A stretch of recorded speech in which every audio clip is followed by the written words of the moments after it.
Mesdames, Messieurs, bonjour. Merci de nous recevoir chez vous pour ce nouveau numéro de Presse Plus qui démarre avec un retard assez conséquent, malheureusement. Veuillez bien nous en excuser d'avance. Et découvrons rapidement nos invités et consultants de cette semaine. Ce sont les mêmes. Il s'agit de Ousseini Issa, journaliste professionnel. Ousseini, bonjour. Merci d'être là. En face, il y a Traoré Daouda, journaliste professionnel également. Directeur de publication du journal Le Matinal. Traoré Daouda, bonjour. Bonjour. Merci d'être là à côté de vous. Il y a Dr Amadou Bounti Diallo, ancien chercheur à la retraite, anthropologue, philosophe également. Docteur, bonjour. Merci d'être sur ce plateau. Tout de suite, le menu de Presse Plus avec notre camarade de la rédaction de la télévision Bonferré, Boukaramadou. Pour ce dimanche 12 mars 2023, votre émission préférée Presse Plus affiche deux gros titres à son menu. L'un sur le changement de gouvernement annoncé depuis belle lurette mais qui se précise selon certains de nos confrères. Il est intitulé « Remaniement gouvernemental, Bazoum veut-il refaire le partage ?» Et l'autre titre relatif à la sempiternelle question du terrorisme est intitulé « Insécurité, Bazoum a-t-il réellement la solution ?» Voilà donc pour le sommaire. Mesdames, Messieurs, bonjour et bienvenue à toutes et à tous dans Presse Plus. Premier sous-thème aujourd'hui, remaniement du gouvernement, Bazoum veut-il refaire le partage? C'est une question qu'on est tenté de se poser depuis que les rumeurs se font de plus en plus persistantes quant à un probable, voire même très probable changement de gouvernement. Changement, oui, peut-être c'est de cela qu'il s'agit, puisque on parle de remaniement en profondeur. Beaucoup de ministres, semble-t-il, seraient concernés par un éventuel départ. Le résumé est signé Boukaramadou. Remaniement gouvernemental, Bazoum veut-il refaire le partage? Plusieurs fois annoncé, mais jamais arrivé. Le remaniement ministériel se fait toujours attendre. Pourtant, beaucoup de journaux cette semaine parlent d'un remaniement imminent. Et plus qu'un remaniement, il s'agira d'un grand chambourdement au sein de l'actuelle équipe gouvernementale, croient savoir plusieurs de nos confrères. Bazoum est-il enfin décidé à changer de tête pour impulser une nouvelle dynamique à sa gouvernance, ou bien c'est juste d'une reprise de partage qu'il s'agit? En tout cas, l'heure est plus à l'action qu'aux professions de foi incessantes. À suivre tout de suite le débat. Remaniement gouvernemental, Bazoum veut-il refaire le partage? Le Monde d'aujourd'hui a titré « Devant l'inertie de l'équipe actuelle, un grand chambardement en perspective ». Devant l'inertie de l'équipe actuelle, un grand chambardement en perspective. Titre le journal Le Monde d'aujourd'hui. Et puis notre confrère Le Courrier titre « Bazoum doit-il s'encombrer d'un gouvernement inefficace ?» Bazoum doit-il s'encombrer d'un gouvernement inefficace? Interroge le journal à sa une. Alors, oui, c'est vrai que nous-mêmes autour de cette table, ça fait quelques semaines qu'on en parle. Ce remaniement n'est pas encore arrivé, mais il flotte toujours dans l'air. Et cette fois-ci, semble-t-il, qu'il est imminent et beaucoup de ministres seront concernés. Ce sera un vrai remaniement, voire même un changement de gouvernement cette fois-ci, à cause, croit savoir le Monde d'aujourd'hui, de l'inertie actuelle de l'équipe gouvernementale. Bon, on va attendre de voir. Pour l'instant, les autres fois aussi, quand on a parlé de cette question, on a dit c'est imminent, ça ne va pas taper.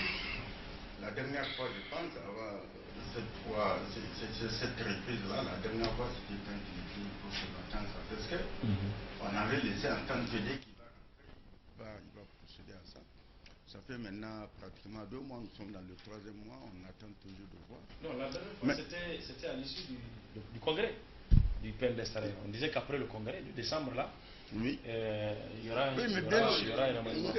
Non, mais oui, mais les vacances, c'était avant. Non, c'est pas les vacances, mais C'est une sorte de congé prolongé. Voilà. De visite prolongée de la région de Zender. Okay. Oui, c'était à cette occasion, on avait déjà parlé de ça, mais on n'a pas vu venir. Bon, cette fois-ci, c'est revenu en surface que les ministres vont partir. Bien évidemment, c'est une affaire de pactage parce que c'est une coalition qui est au pouvoir, n'est-ce pas?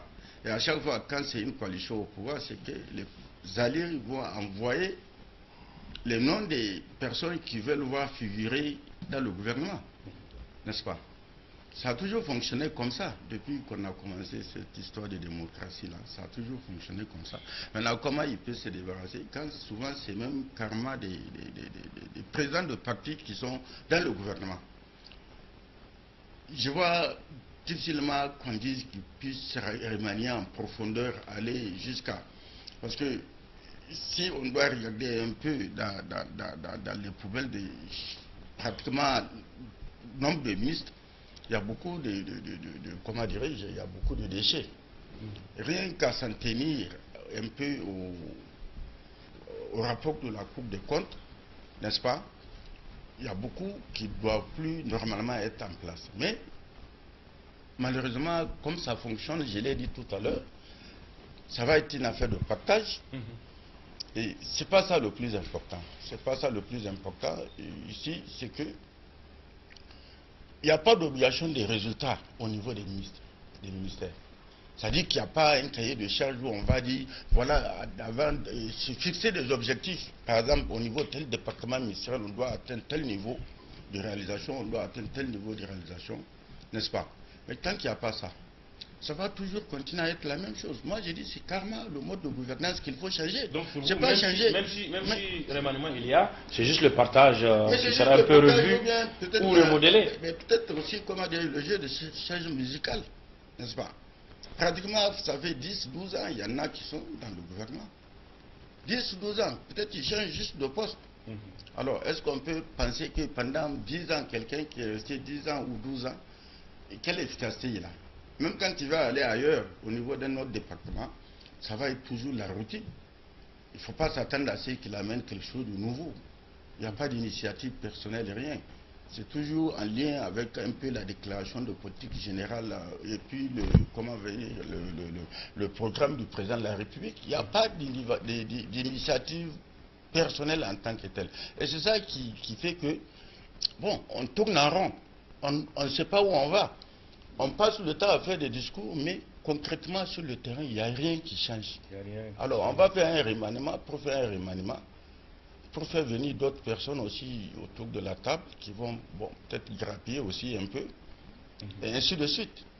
Merci, Seigneur. Remaniement gouvernemental, Bazoum veut-il refaire le partage? Est-ce que pour vous aussi c'est simplement peut-être de ça qu'il s'agit ou qu'il pourrait s'agir? Juste une reprise du partage? Non, moi je pense que dès que l'on parle de partage dans ces affaires, on biaise déjà la question. Parce que c'est vrai que c'est une coalition qui l'a amené au pouvoir et qui continue à le maintenir au pouvoir. Mais dans les faits, quand on observe, on sait qu'il y a quand même le Manitou, le grand parti PNDS, c'est lui qui est l'alpha et l'oméga. Tout le reste, ils sont agrippés. C'est tout, mais fondamentalement, le là est venu. L'impulsion vient toujours du parti présidentiel. Moi, je me suis toujours inscrit en faux dans ces histoires de remaniement, mais peut-être cette fois-ci, c'est du domaine du possible, parce que dans 2-3 semaines, il va célébrer ses 2 ans de pouvoir. On peut appeler ça un mi-mandat. Il a dû faire peut-être l'examen de conscience de sa part lui-même. Est-ce que réellement c'est ça qu'il voulait pour son pays? Quand on sait les conditions dans lesquelles tout ça a été fait, est-ce que c'est ça lui-même son souhait? Si c'est ça son souhait, on va continuer. Mais si c'est pas ça son souhait, effectivement, il peut être en mesure de taper dans la fourmilière, comme on dit, et de demander, peut-être, pour une fois, on va assister à une sorte de suite à donner à une institution comme la Cour des comptes, que tous les partis qui ont des gens qui ont des approches dans ce sens, y compris chez lui, dans son parti, pour le parti PNDS, peut-être remercier et donner, peut-être même resserrer un peu le gouvernement, parce que c'est très pléthorique aujourd'hui quand on observe pour le Niger et pour ce qu'on produit.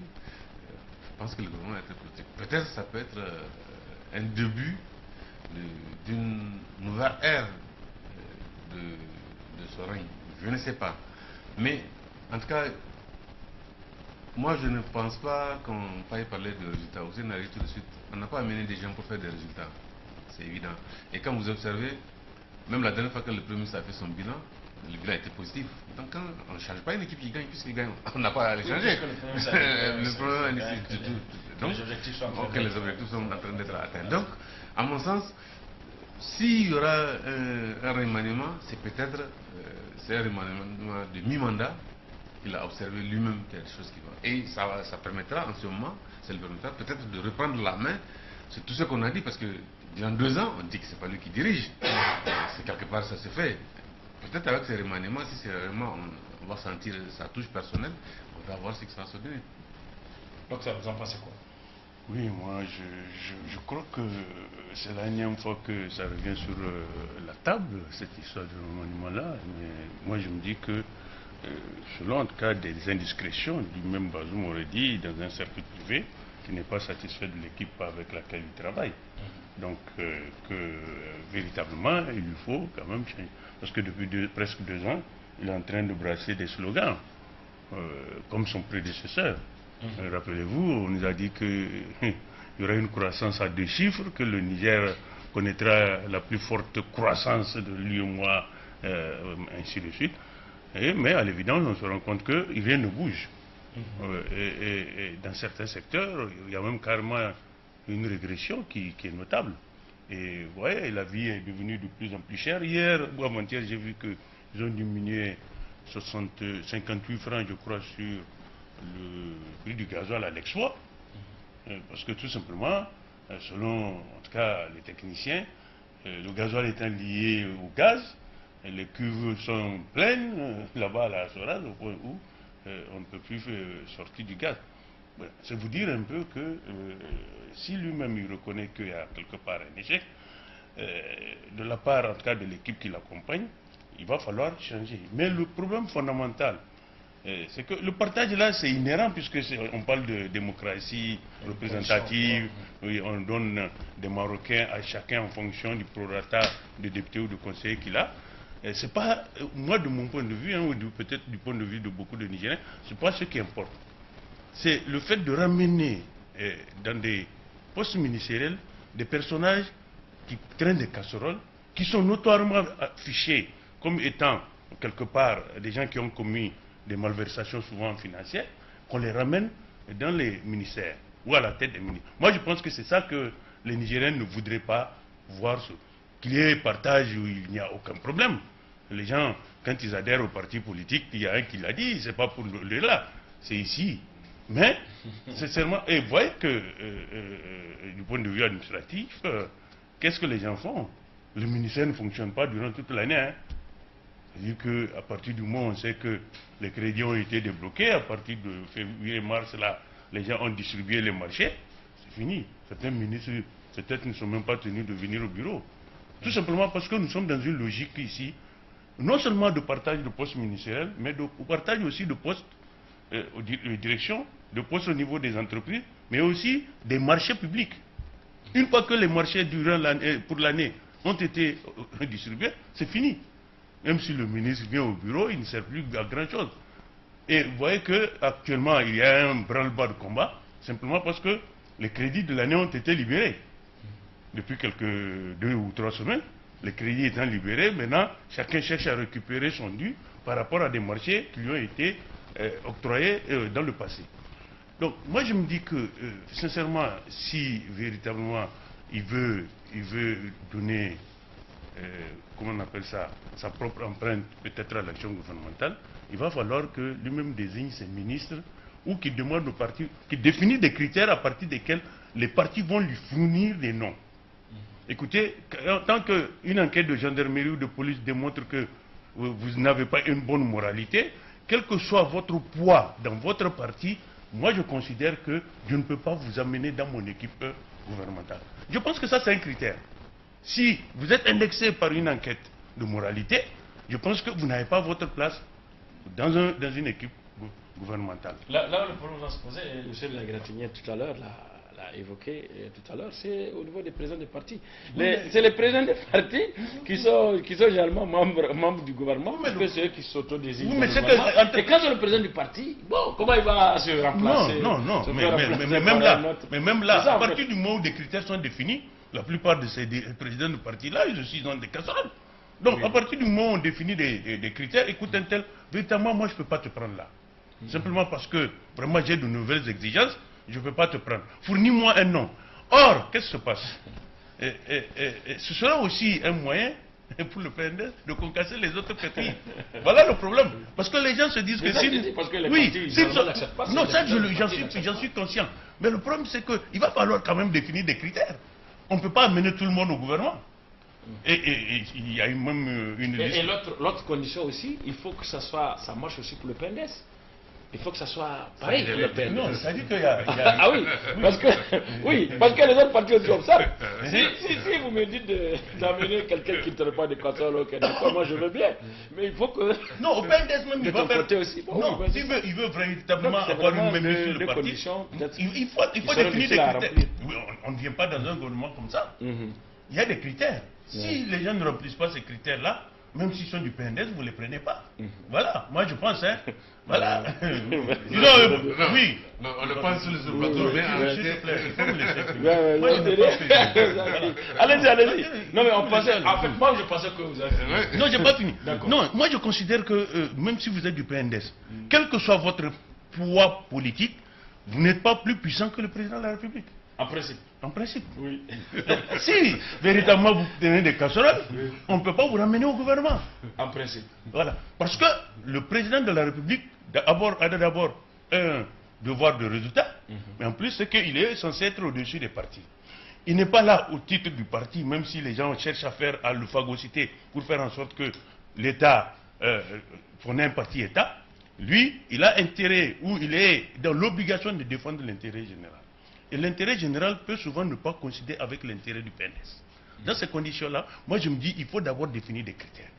À partir de la définition de ces critères-là qu'on va appliquer, on va éliminer beaucoup. Moi j'ai vu une liste qui circule, je ne sais pas. Déjà Non, pas des gens qui sont membres du gouvernement, qui sont censés répondre à la RCA, ou en tout cas à la justice, dans le jour à venir, simplement parce qu'ils auraient posé des actes qui n'ont pas posé pendant qu'ils occupent des postes ministériels.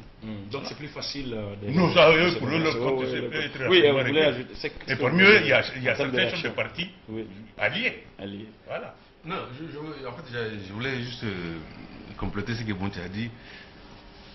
Ça, c'est l'idéal. C'est un idéal que tous les peuples peuvent peut-être aspirer. Et même le peuple nigérien peut aspirer à ça. Mais dans l'immédiat, ça, ce n'est pas possible. Par expérience, moi j'ai vu des gens qui sont devenus ministres sans le savoir même. On t'appelle quelque part parce qu'il y a une urgence à en mettre. Peut-être au début d'un mandat, il y a l'euphorie, il y a la volonté de faire. On envoie tous les dossiers, tous ceux qui sont ministrables pour le mandat. Mais par la suite, c'est des gens qu'on prend comme ça et comme ça. Et en général, ce qu'il faut préciser ici, on a parlé des chefs de parti, même ceux qui ne sont pas chefs de parti, qui continuent à garder des positions des Marocains dans le gouvernement, c'est parce que quelque part, ils occupent des postes qui leur permettent de financer, d'alimenter le parti, de mettre des millions dans la région et d'une manière générale dans le parti. C'est ça l'avantage. Vous ne pouvez pas, et il devient lui-même une sorte de casus belli pour même le chef de parti. Tu ne peux pas l'élever parce que les gens vont dire non. Et en général même, il y a une complicité des chefs eux-mêmes, même des présidents, quelque part, les présidents sont eux-mêmes complices dans cette affaire. Donc c'est un idéal qu'il faut tendre pour dire qu'il faut forcément, en général c'est les régimes d'exception qui arrivent, eux-mêmes parfois, quand même il y a des gens qui passent à travers des mailles de la gendarmerie ou de la police, en général c'est eux qui réussissent ces affaires d'enquête de moralité, mais quand on parle de démocratie, dès qu'il y a élection, les gens, si on devait avoir des enquêtes de moralité ici, rappelez-vous, il y a même des gens qui ne devaient pas compétir même à l'élection présidentielle, il y a des gens qui ont compétit avec des dossiers. Absolument. Donc, ça, c'est un idéal, je dis, mais pour le moment dans ce pays, je crois que faisons seulement en sorte que comme dit Oufoué, que c'est à qui on donne le panier d'arachide pour décortiquer, qu'ils ne mangent pas le tout, même qu'ils jettent juste un peu de graines, mais qu'ils ne mangent pas le tout, quoi. Mais sinon, on n'arrivera pas de sitôt à ce qu'on souhaite ici sur le plateau, c'est-à-dire des gens clean pour diriger un gouvernement. Le problème, vous trouvez ces gens clean. C'est ça. Mais donc voilà, c'est ça. On en vient à vous, Séni, justement, avec ce titre du journal La Roue de l'histoire qui va dans le même sens. Hein, et je pense que peut-être que ce n'est pas des critères, mais c'est des conditions qui sont posées pour pouvoir au moins faire la sélection de ceux qui doivent partir ou pas, ou de ceux qui doivent rentrer dans le gouvernement ou non. Et puisque la roue de l'histoire va dans le même sens, en disant qu'il y aura remaniement, c'est sûr, et que ces 3 catégories de ministres qui sont dans le viseur. La roue de l'histoire titre donc 3 catégories de ministres dans le viseur. 3 catégories de ministres dans le viseur. Dans le viseur du changement, donc de ceux qui doivent payer le prix, si on peut dire, de ce chambardement gouvernemental. Il s'agit d'une première catégorie, selon le journal, de ceux qui n'auront pas rempli leur cahier de charges. Donc ils ont un cahier de charges. Oui. Et la deuxième catégorie, c'est ceux qui ont les mains sales, qui sont trempés plus ou moins dans des dossiers, dans des affaires. Et la troisième catégorie, selon le journal, c'est ceux dont les partis d'origine ne sont pas contents de leur présence ou qui veulent changer. Donc, ceux dont les partis ne veulent plus de la présence dans le gouvernement. Donc, voilà les 3 catégories, selon le journal, qui sont concernées par ce remaniement-là. Si jamais un remaniement il y a. Et le journal est déclaratif. Hein. Le journal annonce. Bien qu'hier, j'ai vu un monsieur, un président d'un parti qui a exclu son parti lui-même. Il a été exclu de son parti. Oui. Et par qui? C'est un parti. Non, il député. Oui, remplacé par Atia. Ah oui. Oui, j'ai vu ça. Sur quelle base? Ça rejoint un peu ce que j'ai dit. Oui, vous avez dit quoi? J'ai entendu cahier de charge. À ma connaissance, je n'ai pas entendu parler en tout cas depuis officiellement. Parce que cahier de charge suppose quoi? Voilà les actions à mener, voilà les résultats à atteindre. Et comment vais-je dire ça, on planifie, n'est-ce pas? Mais en principe, chaque département a un portefeuille. Oui, mais le problème c'est que le problème c'est que oui, d'accord, oui, mais bien sûr, des charges. Mais quand ça devient la routine, parce que moi j'ai dit le ministère ne va pas fonctionner de manière à faire tout le temps. Il faut évoluer au fur et à mesure. Mais on a comme l'impression qu'il y a des ministères qui sont véritablement actifs. Il y en a qui sont actifs parce que de par leur mission, on sent qu'il y a un ministre qui est souvent sur le terrain, il y a des agents qui sont sur le terrain et tout. Mais il y a des ministères pratiquement où, bon, c'est la routine, les gens tournent en rond, n'est-ce pas? On vient en conseil de ministre avec des modifications, on ne comprend même pas une loi, on fait projet de texte, projet de loi, tout le temps en train de modifier des choses, on ne sait même pas on va où, n'est-ce pas? Ça, c'est déjà un aspect. Pour moi, il n'y a pas de cahier de charge. Parce que qui a cahier de charge, on doit évaluer à la fin, au bout de l'année, voilà ce qui est. Mais on ne peut pas évaluer globalement. Évaluer globalement suppose que tout a marché partout, n'est-ce pas? Et c'est ce sentiment-là qui est dominant. On a comme l'impression.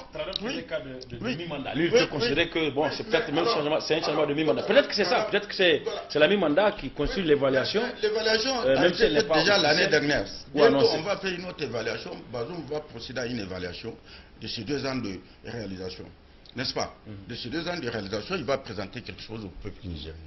Mais alors, il faut qu'on évalue secteur par secteur. Qu'est-ce qui a marché, qu'est-ce qui n'a pas marché, comment faire en sorte que ça puisse marcher et corriger les erreurs. On n'a pas ce sentiment-là. Et pour revenir un peu à ça, cette question, je me rappelle à l'occasion de la présentation de vœux du président des institutions au président de la République, et Bazoum a indexé le Premier ministre et le ministre, je crois, le ministre des Finances par rapport à la lenteur. Ça veut dire qu'il n'est pas content de la manière dont le travail est en train d'être fait. Il l'a fait ou il ne l'a pas fait. Clairement, il les a interpellés par rapport à cette lenteur-là. Ça, c'est déjà un constat qui est là. Ça veut dire qu'il reçoit des complaintes qu'il y a tellement de lenteur par rapport aux investissements, les investisseurs qui viennent. Ça, c'est déjà un aspect qui montre que, effectivement, entre les discours qui est fait de l'autre côté, c'est-à-dire ce sentiment de vouloir, ou cette propension à vouloir présenter que tout est bien, tout est beau, ça marche, ça fonctionne. Il faut juste servir du discours aux citoyens, mais ça ne marche pas. N'est-ce pas? Maintenant, c'était quoi? La deuxième catégorie. Ceux qui ont les mains sales. Oui, ceux qui ont les mains sales, ils ne devaient même pas être dans le gouvernement. En principe, non. Où on veut faire la transparence, on veut faire la bonne gouvernance, on les met de côté. Mais c'est difficile, comme l'a dit Tradam, parce que, bon, c'est eux les chefs de parti. C'est eux les chefs de parti souvent. Mais alors, le chef de parti, il ne va pas proposer quelqu'un à sa place. Il va manger quoi? Lui, il va manger quoi? Ça va être difficile. Et si d'aventure, parce que les critères, où on a parlé des critères, le docteur vient de dire qu'il faut mettre des critères. Docteur, tu penses que, mais ces gens-là, les critères que tu viens d'énumérer là, tu penses qu'ils vont l'appliquer? Ça va être difficile. Parce que si on doit appliquer des critères rigoureux, vraiment, il y a beaucoup de gens qui ne seront pas dans le système. Son avis, c'est devenu karma, comment dirais-je, la règle. Il fait des malversations. Quand tu es du bon côté, tu peux faire des malversations, on t'amène ailleurs. Il n'y a pas de sanction. Et c'est ça qui fait que les gens ne croient plus en rien. Les gens se disent, bon, les gens font la politique, ce n'est pas parce qu'ils veulent développer, ils font la politique parce qu'ils veulent s'enrichir. C'est pendant cette période, sous cette démocratie qu'on a vu, tout à l'heure, Tradam aussi a dit, il faut financer, il a trouvé l'argent où? On sait bien combien il gagne, y compris ses avantages et tout et tout. Alors, quand un ministre s'enrichit de manière, je ne sais pas moi, ostentatoire, mais on se pose la question. On connaît bien combien il gagne, on connaît les avantages et tout et tout. Mais malheureusement, on ferme les yeux sur tout ça parce que c'est devenu la règle. À partir de ce moment, on ne peut pas parler de bonne gouvernance. Parce que c'est un fonctionnaire de l'État en mission. Souvent, même s'il n'est pas fonctionnaire de l'État, on fait appel à lui en tant que chef de parti. Systématiquement, il doit savoir que la mission pour aider l'État à aller de l'avant, pour aider le pays à se développer. Pas pour s'aider à capter l'argent public et s'enrichir. Et malheureusement, c'est le constat, c'est ce qui se passe aujourd'hui dans ce pays. Pas aujourd'hui, ça n'a pas commencé aujourd'hui, hein, de tout temps. Depuis qu'on on est entré dans la démocratie, c'est comme ça que ça fonctionne. Et si cette fois Bazoum il dispose de quel levier pour pouvoir... Le pouvoir, il est président de la République. C'est le seul levier qu'il faut. C'est le seul levier, il est suffisant. Si aujourd'hui il fixe ces critères-là, et on dit le chef de parti, toi tu ne peux plus faire partie de l'équipe. Hein. Mais le chef de parti, il va menacer de quitter l'alliance. Est-ce qu'il est prêt à accepter que le chef de parti ou le parti là, c'est des soldaristes de l'alliance? Est-ce qu'il est prêt à accepter ça? Et est-ce qu'il est prêt à faire ce nettoyage pour travailler avec des gens intègres, honnêtes, compétents? Est-ce qu'il est prêt à le faire? Est-ce qu'il est dans cette logique-là? Est-ce que son parti est dans cette logique-là? Mais ça que j'ai dit. C'est les questions, oui. Oui, c'est les questions. Bon, en fait, est-ce qu'on ne peut pas... Oui, peut-être ces questions-là, on ne sait pas la réponse, mais est-ce qu'on ne peut pas... Il y a le doute toujours, il y a le bénéfice du doute, non? Lequel bénéfice du doute? Puisque c'est des interrogations que vous faites. Oui, mais bien sûr, mais je suis, moi, de par ce que j'observe, où j'ai pu observer depuis pratiquement... Pour le moment, ce n'est pas le cas. Pas aujourd'hui, depuis pratiquement la démocratie, depuis les années 80, absolument. 93, où on a commencé, depuis ce que j'ai pu observer, j'ai constaté que, vraiment, rarement il y a des acteurs. Si tu vois la personne sortir du système, c'est qu'il a atteint un certain âge où il faut se mettre de côté. Mais sinon, ils s'agrippent tous. Tout le monde s'agrippe. Ça dit qu'il n'y a pas de retraite quelque part. N'est-ce pas? Il n'y en a pas. Et donc le président n'a pas le choix. Il est obligé de composer. Moi, j'ai dit quelque part. Parce qu'il n'a pas les leviers, il n'a pas les mains libres pour pouvoir agir à sa guise. Aujourd'hui, en tout cas, c'est le constat. Maintenant, le dernier cas. Ceux qui sont le plus susceptibles de quitter le gouvernement, c'est certainement peut-être les gens dont les partis ne veulent plus. Oui, mais bien évidemment, si les partis n'en veulent plus, c'est parce que, bon, il a été nommé, il doit quand même payer ses cotisations et tout, il ne doit pas manger seul. Il doit aussi amener quelque chose au parti. Ah bon? Mais alors, s'il n'amène rien, il capte tout pour lui-même seul, bien évidemment, ça va poser problème, parce que les gens vont dire, ou quand tu vas voir les militants, ils détournent la tête, tu ne veux pas les voir. Tu veux que les gens ils continuent à l'observer, ou à le maintenir, ou à vouloir le maintenir. Voilà, c'est des situations comme ça qui font que on est embourbé aujourd'hui. On veut bien faire la bonne gouvernance, mais c'est compliqué avec la classe politique qu'on a actuellement. C'est compliqué. Individuellement pris, pratiquement, on va trouver peut-être 80% qui traînent des casseroles. N'est-ce pas? C'est le constat. C'est pas une invention, c'est pas une vue de l'esprit. Mais c'est comme ça, quand on analyse les choses, les gens qui font le nomadisme, parce qu'ils quittent leur parti, c'est parce que tout simplement, ils ne peuvent plus s'éloigner de la marmite. Merci, Hussein. Tradam. Contrairement aux autres, je dirais que ceux dont le parti n'en veut pas, au contraire, c'est des gens qu'il faut garder dans le gouvernement. Si la raison est que réellement c'est parce qu'il ne finance pas le parti, oui, mais il ne finance pas le parti, cela ne veut pas dire qu'il ne bouffe pas. Hein. Hussein, il bouffe tout seul en fait. Il capte, voilà. Il ne finit pas. En fait, c'est ça que ça veut dire. Pour parler plus sérieusement, moi je pense que j'avais oublié cette partie, c'est celle qui vient de la rappeler, lors des vœux. Le message du président de la République a conforté la thèse selon laquelle il a effectivement du mal à s'imposer à certains d'entre ses camarades, notamment au niveau du PNDS. Parce que, je l'avais dit le jour-là, j'ai dit, ça, ailleurs, c'est un incident. Un président de la République n'expose pas une divergence, ne grille pas son Premier ministre et son ministre des Finances publiquement comme ça. Ça se règle toujours dans un cabinet, dans son bureau, on trouve la solution. Mais si, ça veut dire qu'il y en a marre, quoi.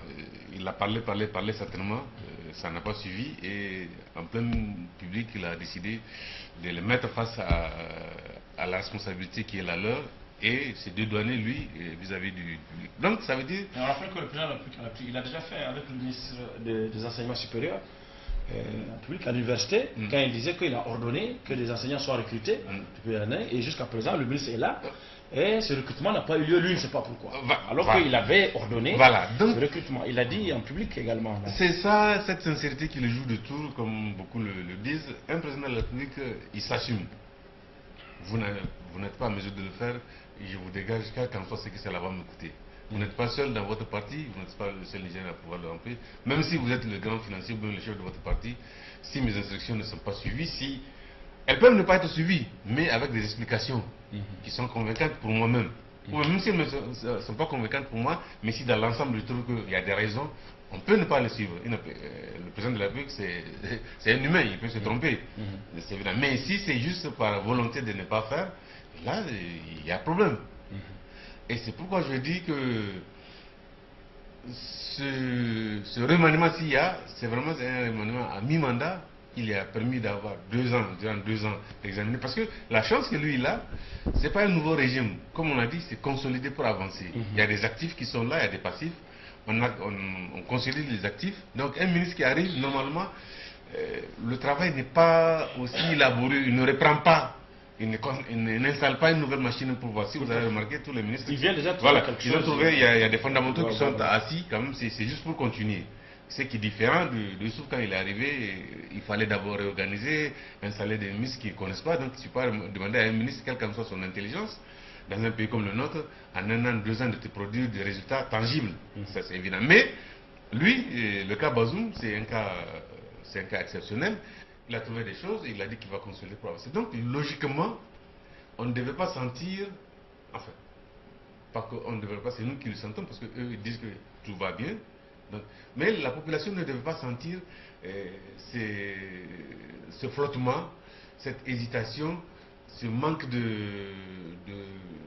réactivité, notamment sur 2 voire 3 secteurs, celui de la sécurité, celui de l'éducation. Malheureusement, c'est ce sentiment de la population qui vaut. Puisque c'est pour elle qu'ils sont justement, censés travailler.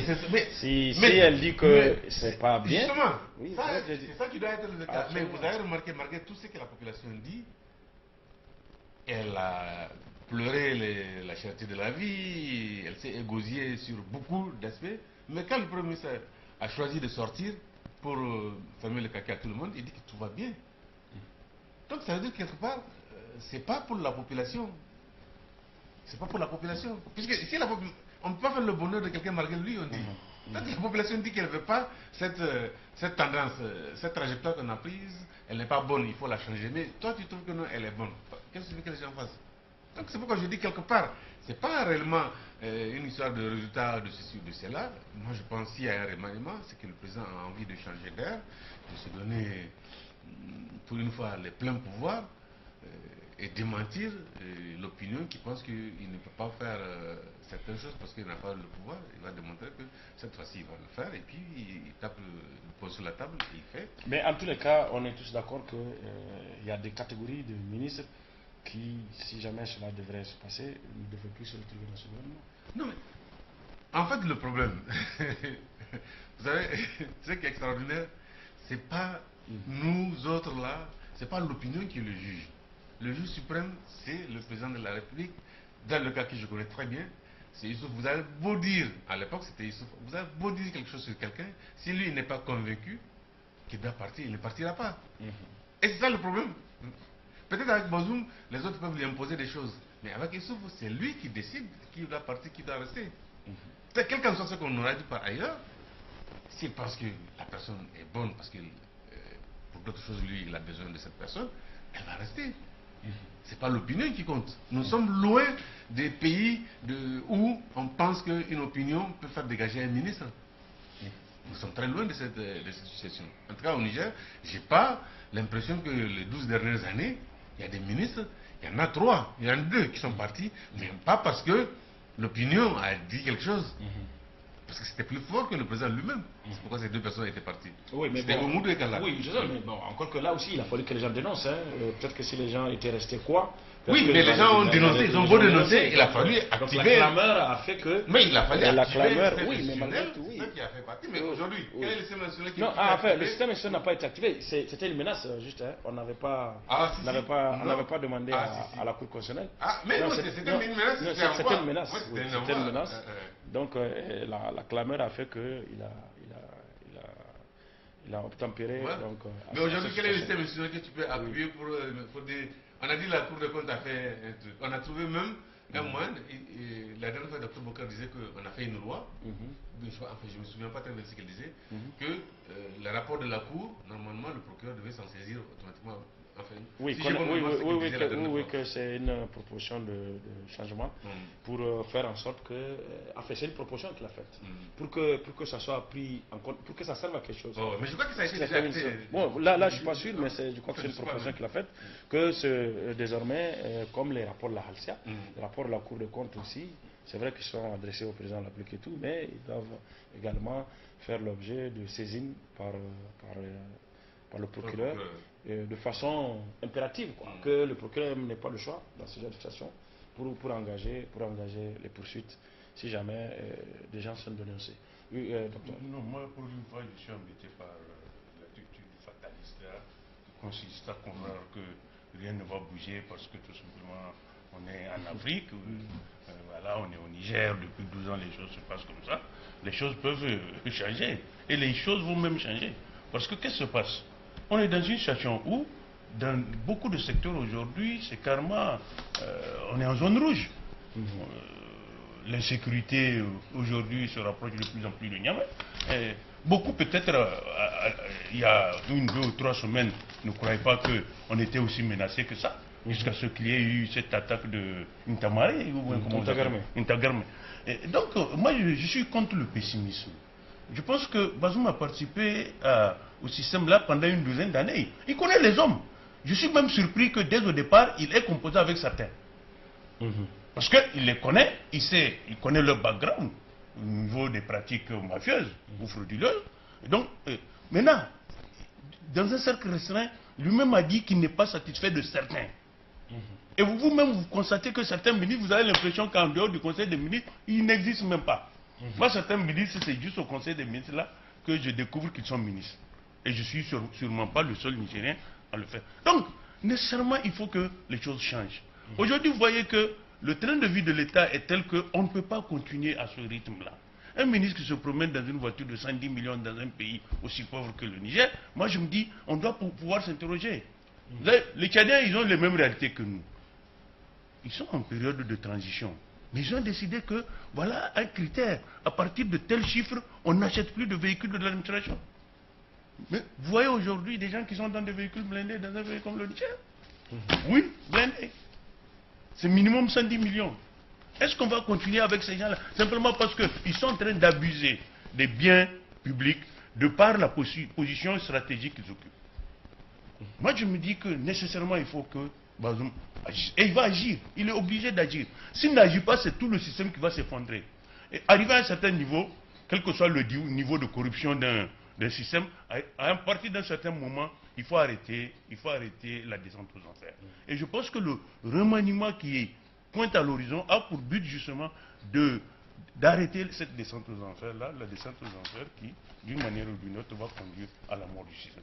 Moi, je pense que c'est aussi simple que ça. Mais maintenant, s'afficher dans un pessimisme, dire que non, depuis 12 ans, on ne pourra rien faire. Moi, je suis persuadé qu'il va falloir faire quelque chose. C'est vrai que jusque-là, nous avons toujours dit sur ce plateau que ce monsieur est sous un mentor. Mais le mentor lui-même va se rendre compte qu'on ne peut pas continuer ainsi. C'est pas possible. Si lui, il a pu gérer pendant 10 ans dans cette confusion extrême-là, en protégeant des gens, on ne peut plus continuer. Et vous voyez, sur les réseaux sociaux, moi je vois les étudiants qui commencent à réagir, qui disent qu'ils n'ont plus d'avenir simplement parce que le pays n'est même pas bien géré. Que pour la plupart, ces gens qui sont au pouvoir n'ont pas leurs enfants dans les universités d'ici.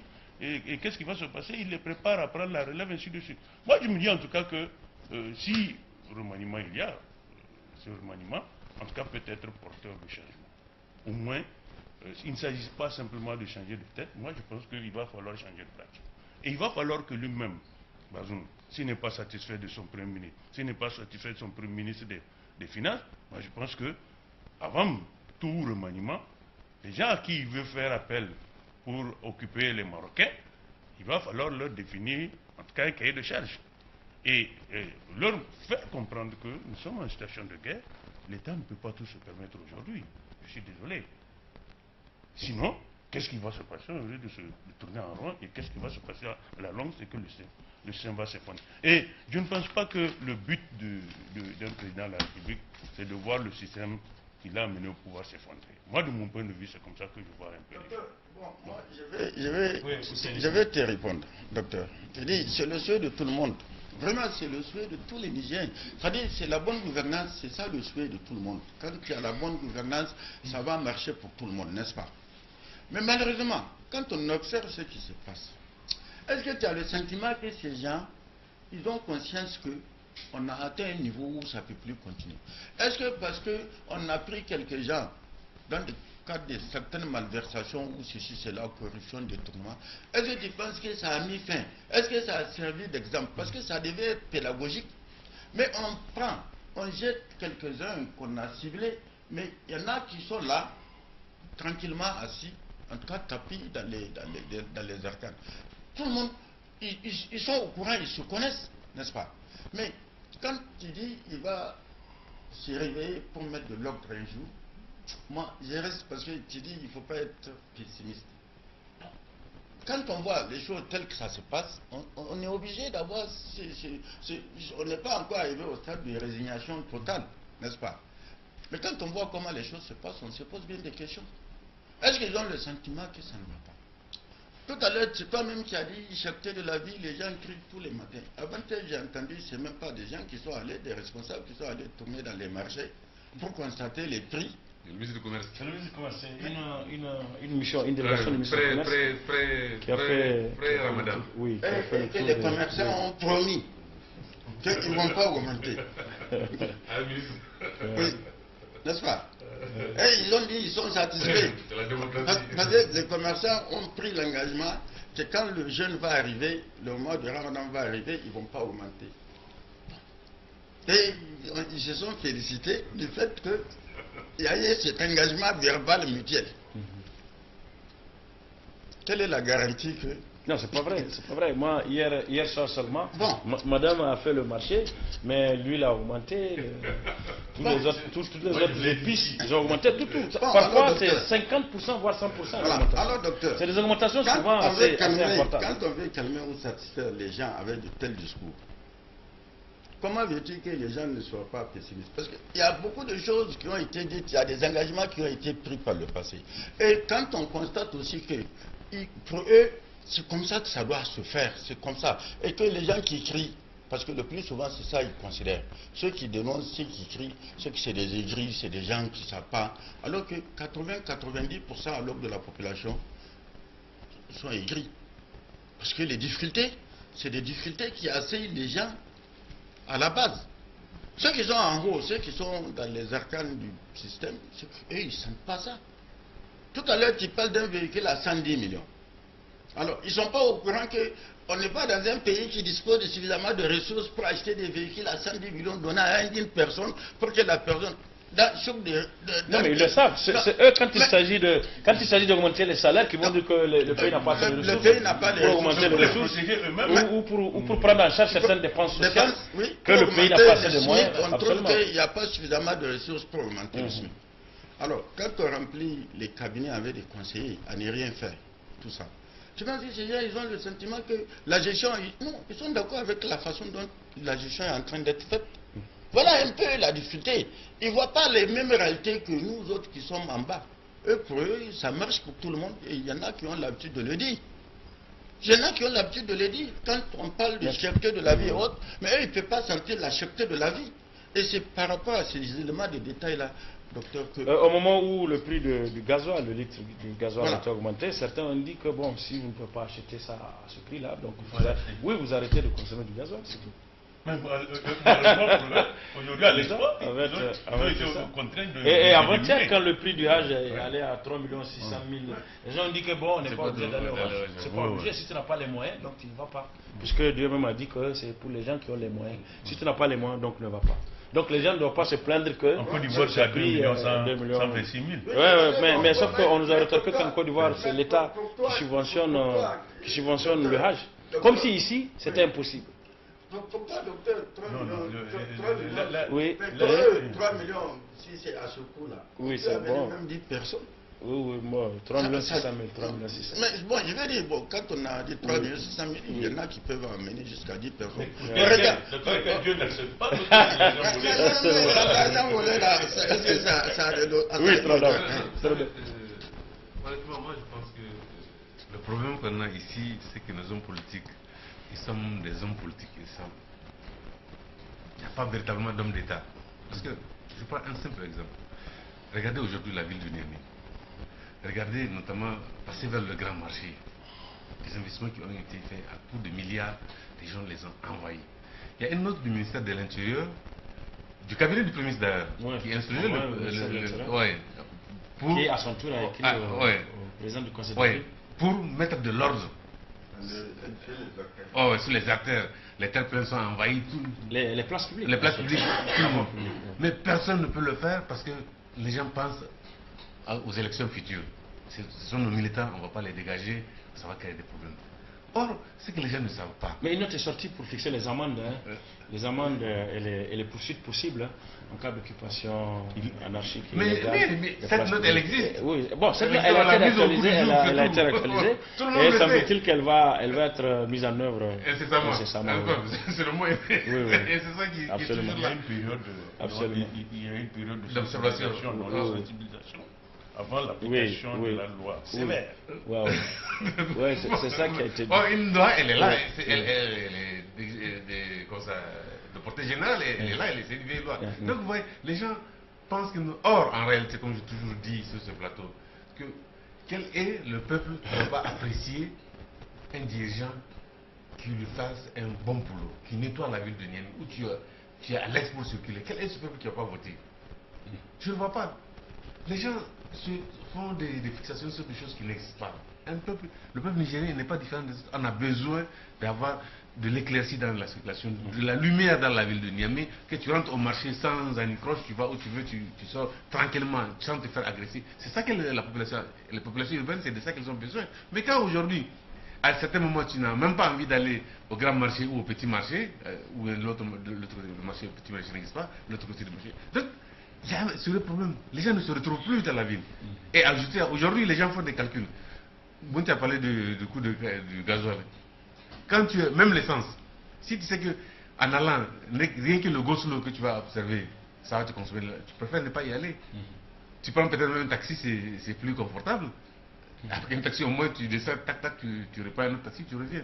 Donc, il faut que les gens acceptent La loi c'est Dieu, mais c'est la loi comme disent les Grecs.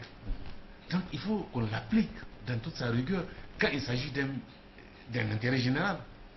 Mais si on n'observe pas, on pense que ça va gêner ou bien ça va nuire à nos militants, eh bien, le Niger sera toujours comme ça. Ce n'est pas un pessimisme que j'ai. Au contraire, moi je suis très optimiste. Mais ce que je vois qui est en train de se faire ne milite pas à un optimisme. Vous n'avez pas l'impression, parce que, comme on l'a dit toujours ici, quand ils étaient de l'autre côté, quand ils étaient des opposants, ils avaient des idées géniales. Chacun priait que ces gars arrivent parce que au moins ils avaient des notions que beaucoup de l'intérêt général que beaucoup de politiciens de l'époque n'avaient pas. Mais une fois qu'ils sont confrontés à la réalité des choses, on a parlé d'une réelle politique, c'est vrai, elle peut gêner, mais la réelle politique n'impose pas forcément une conduite qui va en deçà des intérêts des uns et des autres. Pas du tout. On en va aux questions, aux observations de nos téléspectateurs. Monsieur Adam Ousseini, il dit remaniement du gouvernement, le problème ne réside pas dans un remaniement, pardon. Dites-moi dans ce gouvernement qui le PNDS peut changer. L'intérieur, la défense, les finances, les affaires étrangères. Parmi ces gens, personne ne va bouger. Alors que c'est là-bas qu'il y a les problèmes. Les alliés ne pourront pas être remplacés non plus, sans leur consentement. J'aimerais donc M. Traoré donc M. Tradam répondre à cette question, qu'il me cible les ministères clés qui vont changer. Selon lui, il n'y en a pas. En dehors du ministère du Commerce, de l'Agriculture, de l'Élevage, de la Culture, le Sport, il dit voilà peut-être des ministères qu'on peut changer. Sinon, les postes importants ne changeront jamais. Il y aura peut-être juste un jeu de chaises musicales. Salam à tous. Non, moi j'ai pas la réponse à ça. C'est pas moi qui, comme j'ai dit, la décision finale revient au président de la République. Quoi qu'on dise, c'est lui qui change son gouvernement. Mais comme il a dit, c'est une réalité qu'il a citée. Cette réalité fait que le président de la République, il a beau avoir, sauf à supposer que maintenant les gens ont décidé vraiment de travailler réellement pour le pays, pour dire bon, écoute, pour une fois on va aller dans le sens de l'intérêt suprême de notre pays. Donnons la chance à certains, nous on a peut-être assez fait, et on va se retirer, on va se donner. Et ça, je pense qu'il n'y a personne qui peut se faire harakiri dans ce sens. Dans ce sens, mais il arrive souvent que les gens disent parfois que le président de la République lui-même peut-être ne sait pas ce qui se passe dans certains ministères, ou que le découvre un peu tard. Non, là c'est grave. Ça moi je ne peux pas le faire. Oui. C'est vraiment injurieux qu'un président de la République, parce qu'il a 1001 canaux pour savoir ce qui se passe dans un pays, à plus forte raison dans un ministère. Il peut être mal conseillé, oui, mais il n'est pas au courant. Ne pas être au courant, ça c'est. Je ne pense pas. Quel qu'en soit l'isolement d'un président de la République, on peut le mal conseiller, on peut lui dire autre chose. Si il est réceptif à ça, parce qu'il y a certains qui sont réceptifs à ça. Quand vous venez une ou deux fois, vous dites des choses qui déplaisent, un homme intelligent, beaucoup change. Les plus intelligents reculent pour ne plus venir, mais les plus optimistes, ils changent de fusil d'épaule, ils veulent des bonnes choses, ça marche, on vient, on va le dire. Là, on peut effectivement le dire à leur... Oui, je pose cette question parce que par rapport à ce dossier-là, on en a parlé la dernière fois, sur des projets dans certains ministères, celui sur la modernisation de l'élevage et de l'agriculture, par exemple, que le président ne serait pas aussi bien informé qu'il le faudrait pour pouvoir décider ou pour pouvoir agir. Mais ce dossier est géré par Gajere Meilimi. Lui, il a dit que c'est Gajere Meilimi. Ce sont super ministres, si vous avez suivi. Mais c'est un héros. C'est un héros. Et en général, quand un héros, en général, les héros... Oui, c'est ça qu'il a dit. Le ministre du Plan. Ok. Le ministre du Plan, M. Rabiou. Oui, il a parlé de... Si vous vous rappelez, il a fait des belles éloges. Oui, au moment de la présentation du PDS. J'ai dit des belles éloges en plus, pour dire qu'il a même fait référence à Kounché, qui avait son Gajere Meilimi en la personne de Anou Maman, et que lui aussi il en a, et il a rappelé que, comme par un heureux hasard, ils sont tous de la même région. Donc, son ministre, il n'en doute pas de lui. Ce que le ministre lui dit, c'est ça, sa vérité. Et c'est pourquoi je dis... Mais sauf que les véritables... Non, les véritables ministères de tutelle, ce n'est pas le ministère du Plan, c'est le ministère de l'élevage et celui de l'agriculture. Non, le ministère du Plan, c'est lui le gouverneur de la banque. Parce que c'est une banque qui finance, c'est la Banque mondiale. Le ministre du Plan est le gouverneur de la Banque mondiale, le ministre des Finances est le gouverneur du FMI. N'est-ce pas? Donc lui, c'est lui qui décide, à la fin, c'est lui qui signe le projet, et les autres sont bénéficiaires du projet. Donc c'est lui, ce qu'il aura dit au président, pour le convaincre, c'est ça qui fait foi. C'est lui le financier en réalité. Et donc les autres mais n'ont pas voix au chapitre. Non, ils ont voix au chapitre. Mais en réalité, c'est que même sa lettre a été rétoquée dès le départ, semble-t-il, au cabinet du Premier ministre. Les gens ont posé des problèmes parce que tout le monde connaît ce projet, il marche très bien, il n'a pas de problème, il a un taux de décaissement plus que normal pour un projet de 6 ans, sur 2 ans déjà, il a un taux de décaissement assez exceptionnel. Donc les gens ne voyaient pas. Mais on disait que c'était une autre, peut-être il voulait refinancer un autre projet à travers le reliquat de ce qui reste, ce qui ne peut pas marcher parce que quand même quand on observe, et c'est pourquoi je dis que même au niveau du ministère concernant l'agriculture et l'élevage, ils devaient eux-mêmes saisir le président officiellement, le Premier ministre du moins, pour expliquer quitte à ce qu'on arrive à un arbitrage sur le président de la République. Un projet de 6 ans qu'on veut arrêter à partir de 2 ans, sans la demande des bénéficiaires. Bon, c'est compliqué. Moi j'ai été un peu briefé par rapport à ce projet-là. Je crois que c'est plutôt une question de personne que de résultat. En réalité, je pense qu'il y a des groupes d'intérêts qui sont en train de s'affronter autour du projet. Il y en a qui ont bénéficié de ce projet-là en hypothéquant leurs biens. Il y en a qui ont, en tout cas, qui ont su à la dernière minute que le projet existait, qui ont voulu peut-être faire même battre dessus. Mais je ne pense pas que ce soit une question institutionnelle. Moi, j'ai rencontré en tout cas 2 ou 3 gars qui sont concernés directement au niveau de la Banque mondiale. Je pense que c'est plutôt une question de personne. Maintenant, l'arbitrage peut être au niveau du Premier ministre. Mais comment un projet de cette envergure, va être le sort d'un tel projet va être décidé sur non, mais le problème c'est que le projet a été géré dans l'opacité la plus totale. Il ne faut pas parmi nous connaissait l'existence. C'est quand il y a une crise, on l'a su. Et quand il y a eu crise, moi j'ai tenté de me renseigner. En fait, c'est une question, c'est des groupes d'intérêts qui s'affrontent autour de l'argent. Il y a une partie du projet, c'est un don, une partie c'est un prêt. Tout n'est pas prêt. Donc, il y en a qui ont vite compris.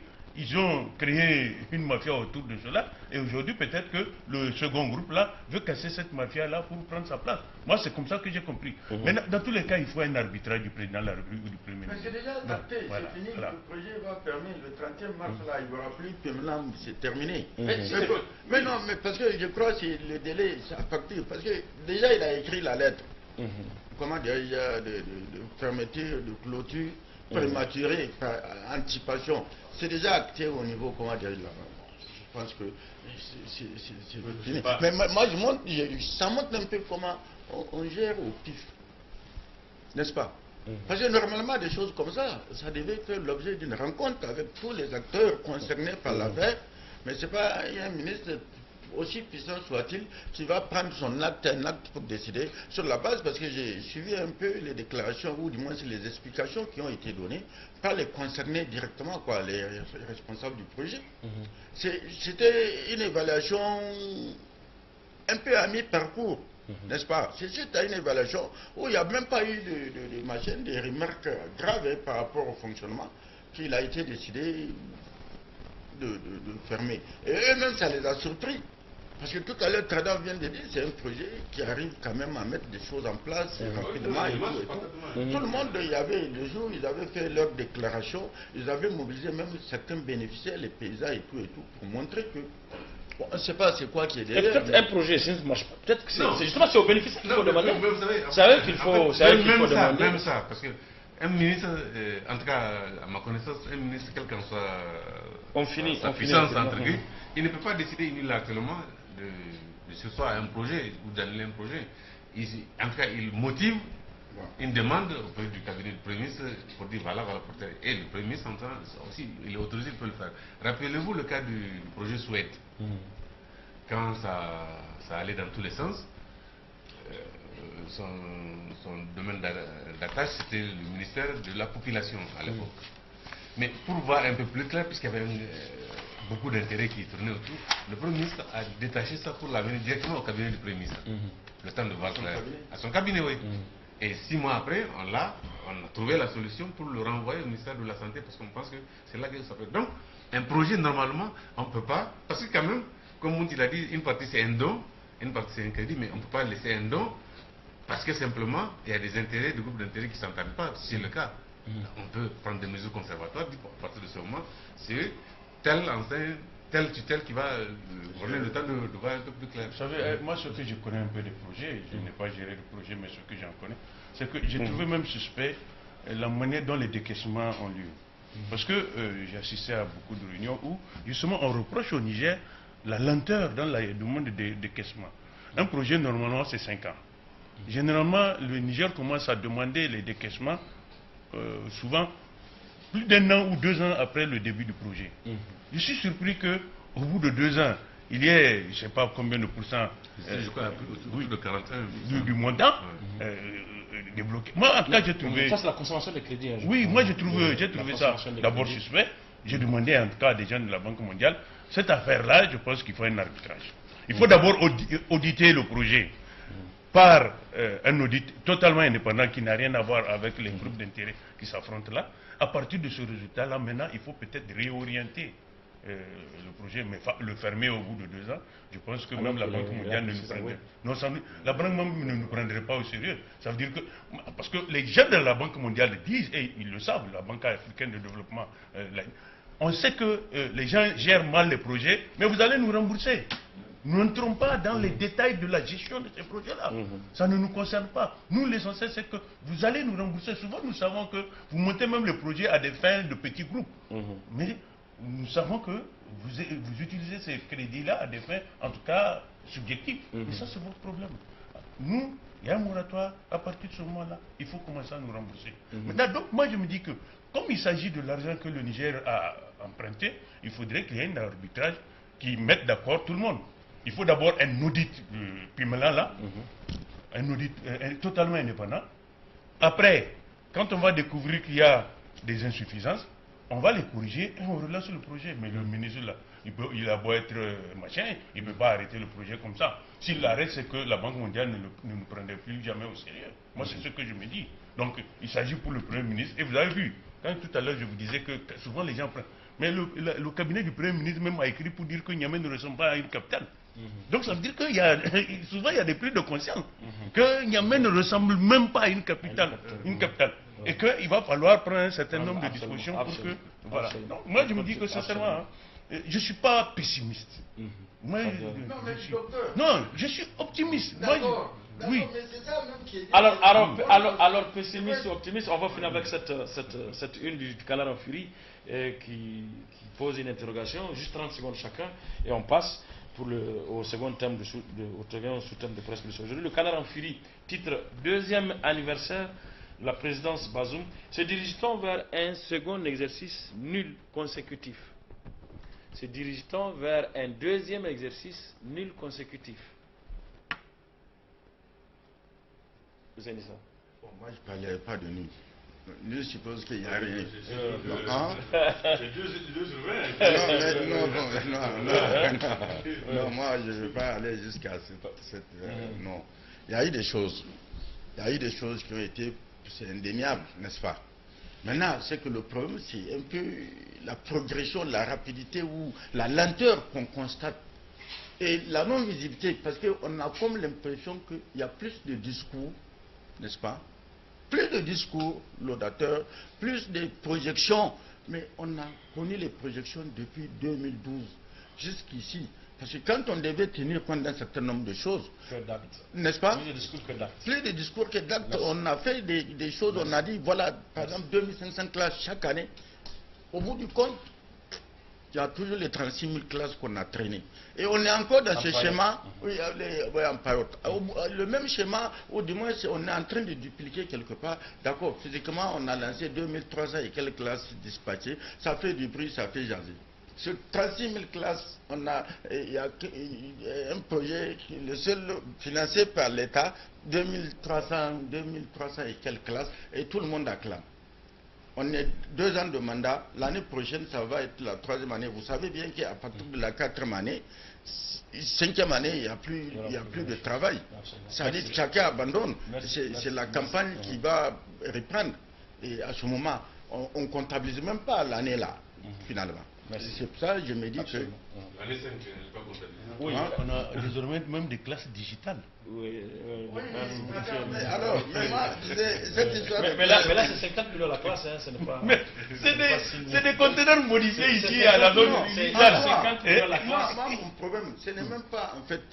mais quand on se trouve, même le système classique d'enseignement est par terre. On va vers un enseignement digital, au profit de qui? Où il faut disposer... Non, en fait, c'est pour attraper. mais c'est pour qu'on ne soit pas trop largué par les autres. Il faut faire ça parallèlement. Télévision scolaire. Oui, télévision scolaire. Oui, ça a donné quelque chose, les télévisions scolaires. Ça a donné... Voilà, ça a donné quelque chose. C'était pas comme ça. Il n'y a jamais de mettre de la classe. Mais là, avec ce classement, jusqu'ici, je suis là, je me pose des questions. En fait, parce qu'on est allé voir au Rwanda. Non, nous, on a encore des problèmes basiques dans l'enseignement. C'est-à-dire que d'abord, la qualité. Je vous assure, c'était des conteneurs modifiés ici. Moi, je peux vous montrer l'endroit où les avons. Oui, on a vu quelques photos. Nous, c'était la Tanda. On a vu quelques photos. Télévision scolaire, c'était Tanda. C'était la Tanda. C'était la Tanda. Oui, Tradam. Non, comme on l'a dit, on ne peut pas parler d'unité absolue. C'est méchant, je trouve, comme titre même. Il y a eu des choses. Bon, encore que c'est une interrogation. Oui. Hein.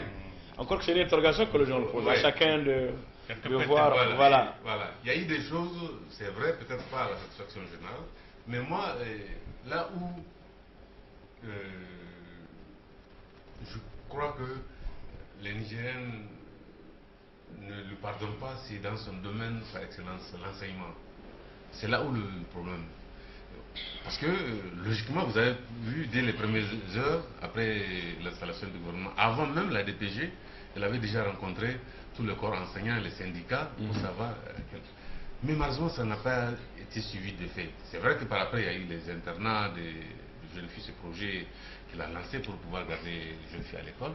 Mais je crois qu'il peut mieux. Oui, mais pour le moment, il y a 2 seulement qui sont réceptionnés, qui sont opérationnels. Voilà, c'est lesquels. Il y a une centaine qui sont prévus. Au moins, sur ce secteur, il peut évoluer. Les gens peuvent lui pardonner sur les autres secteurs.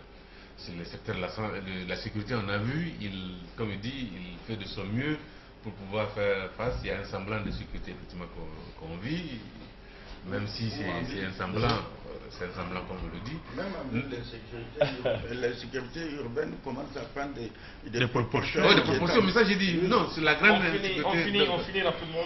Donc vraiment, moi je pense que c'est l'occasion et c'est toute cette interrogation des journaux qui me font dire que vraiment il est grand temps, lui-même comme on l'a dit, le mandat au Niger c'est 5 ans, 2 ans pour s'installer, 2 ans pour travailler, 1 an pour sa campagne. Donc il est dans les 2 ans, les gens, il est temps maintenant qu'il s'arrête, il a observé, il s'est installé bien au bout de 2 ans, il a vu tout le monde. En tout cas, tout ce monde, c'est autour de lui ses conseillers, son cabinet, son gouvernement. Normalement, il a une idée maintenant. Le temps du travail. Le temps du travail est arrivé. Il a une idée de qui peut faire quoi pour les 2 dernières années de ce mandat qui est en cours. Donc, il a intérêt vraiment. Même si au gouvernement, il n'arrive pas à forcer la chose comme il le voulait, puisque c'est une alliance, comme on l'a dit. Mais au sein de son cabinet, il faut qu'on sente que quand même, il y a une prise de conscience réelle et que désormais, au cabinet du Premier ministre, au cabinet du président de la République, on sent l'impulsion qui est en train de partir de là-bas. Ce qu'on attend de lui, c'est une prise en main. Une prise en main réelle de la situation. Pour ne pas qu'on assiste à ce que Bounta a dit, ou Hussein a dit, qu'on achète des choses, il n'est pas au courant, des trucs qui sont pas. Donc, il faut un président de la République à ce niveau, il doit vraiment pouvoir. 1 an, 2 ans, mais 2 ans quand même, c'est. Moi, je pense qu'il n'y a aucune excuse par rapport à ça. Il a géré les affaires étrangères, il a géré le ministère de l'Intérieur. Donc on peut dire que les 2 aspects de la vie sociale, il les connaît. Il n'est pas venu comme un novice, il n'est pas tombé du ciel, il a participé. Voilà. Moi je pense que sincèrement, oui. Il ne peut pas il n'a pas d'excuse, il ne peut pas attendre 2 ans. Youssouf pouvait attendre 2 ans parce que lui, il est venu sur un terrain vierge. Mais lui, Bazoum, il a participé au système. Il était un des éléments clés du système. Donc, il n'a pas d'excuse. Moi, je pense qu'à 2 ans, attendre 2 ans, non, non, non. Il n'a même pas, il n'a aucune excuse. Bon, maintenant, c'est fini. Les 2 ans sont non, j'arrive. En plus, ce n'est pas parce qu'on est dans une coalition. Non, c'est pas parce qu'on est dans une coalition qu'il faut s'accommoder avec n'importe qui. Vous avez vu en France, c'est une coalition. Mais quand ça ne marche pas, le gars, il vous débarque. Il vous dit, oui, oui, il vous débarque. Il vous débarque.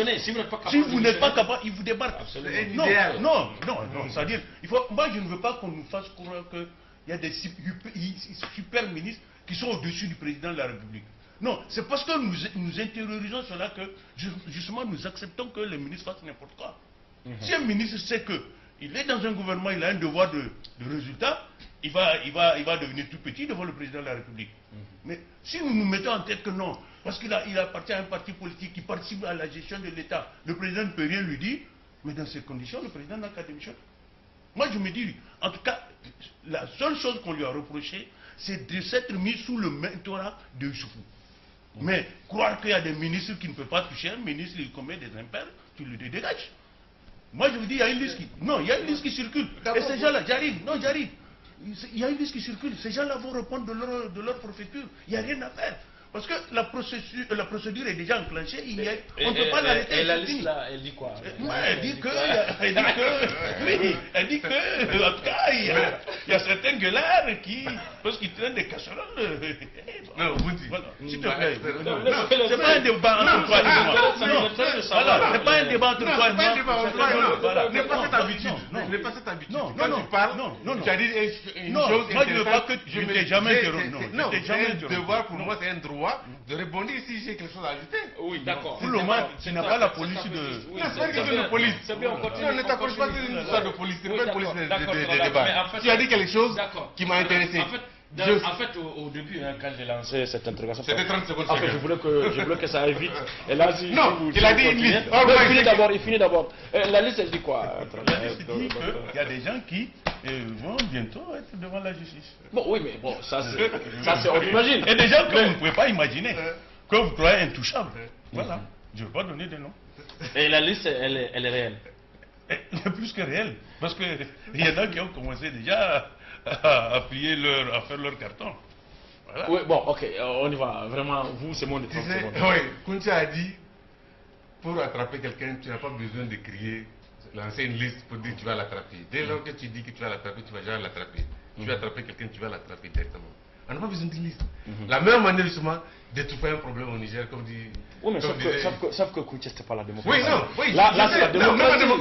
Là, c'est la démocratie. Mais en démocratie, là, oui. Si je dis aujourd'hui, en tous les cas, la liste de ceux qui ont des dossiers ou qui sont trempés dans des malversations, on les a.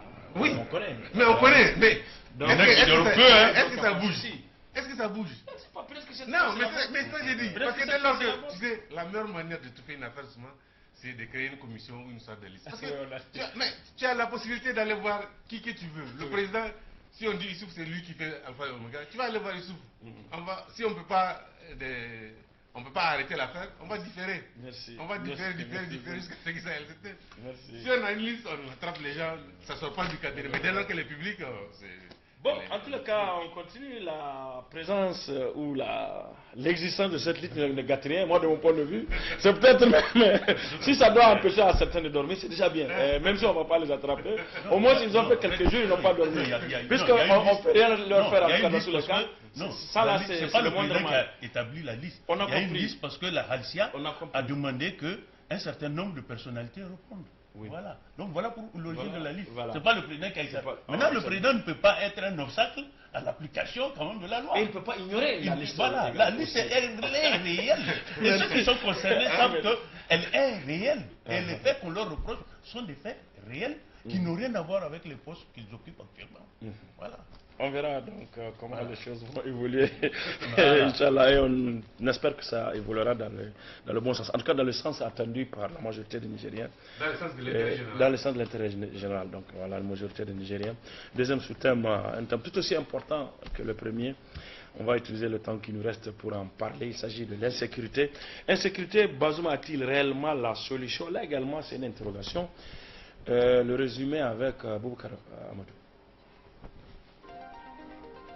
Insécurité, Bazoum a-t-il réellement la solution? Attaque meurtrière, enlèvement souvent suivi d'exécutions sommaires ou de rançonnage, prélèvement d'impôts et vol de bétail, menaces et intimidations, tel est le lot des populations nigériennes dans les zones où sévissent les groupes terroristes. Ces exactions et ces harcèlements, les populations les subissent au quotidien, souvent pour le cas de la région de Tillabéri à quelques encablures des grandes villes comme Terra, Walam, Torodi, Saï ou Filengue. Même les alentours de Niamey, la capitale, ne sont pas épargnés. Le président de la République a promis une réponse rapide et efficace contre le fléau, mais les Nigériens attendent toujours en regardant impuissants le temps qui passe. Le Monde d'aujourd'hui, titre crise sécuritaire, les djihadistes multiplient leurs affronts contre l'État. Crise sécuritaire, les djihadistes multiplient leurs affronts contre l'État. Titre Le Monde d'aujourd'hui. Eu égard donc à la situation sécuritaire ces dernières semaines, dans ce qu'il est convenu d'appeler l'une des principales régions d'insécurité, donc la région de Tillabéri. Le Nouveau Républicain, titré Lutte contre le terrorisme au Niger, un véritable casse-tête. Lutte contre le terrorisme au Niger, un véritable casse-tête, titre Le Nouveau Républicain.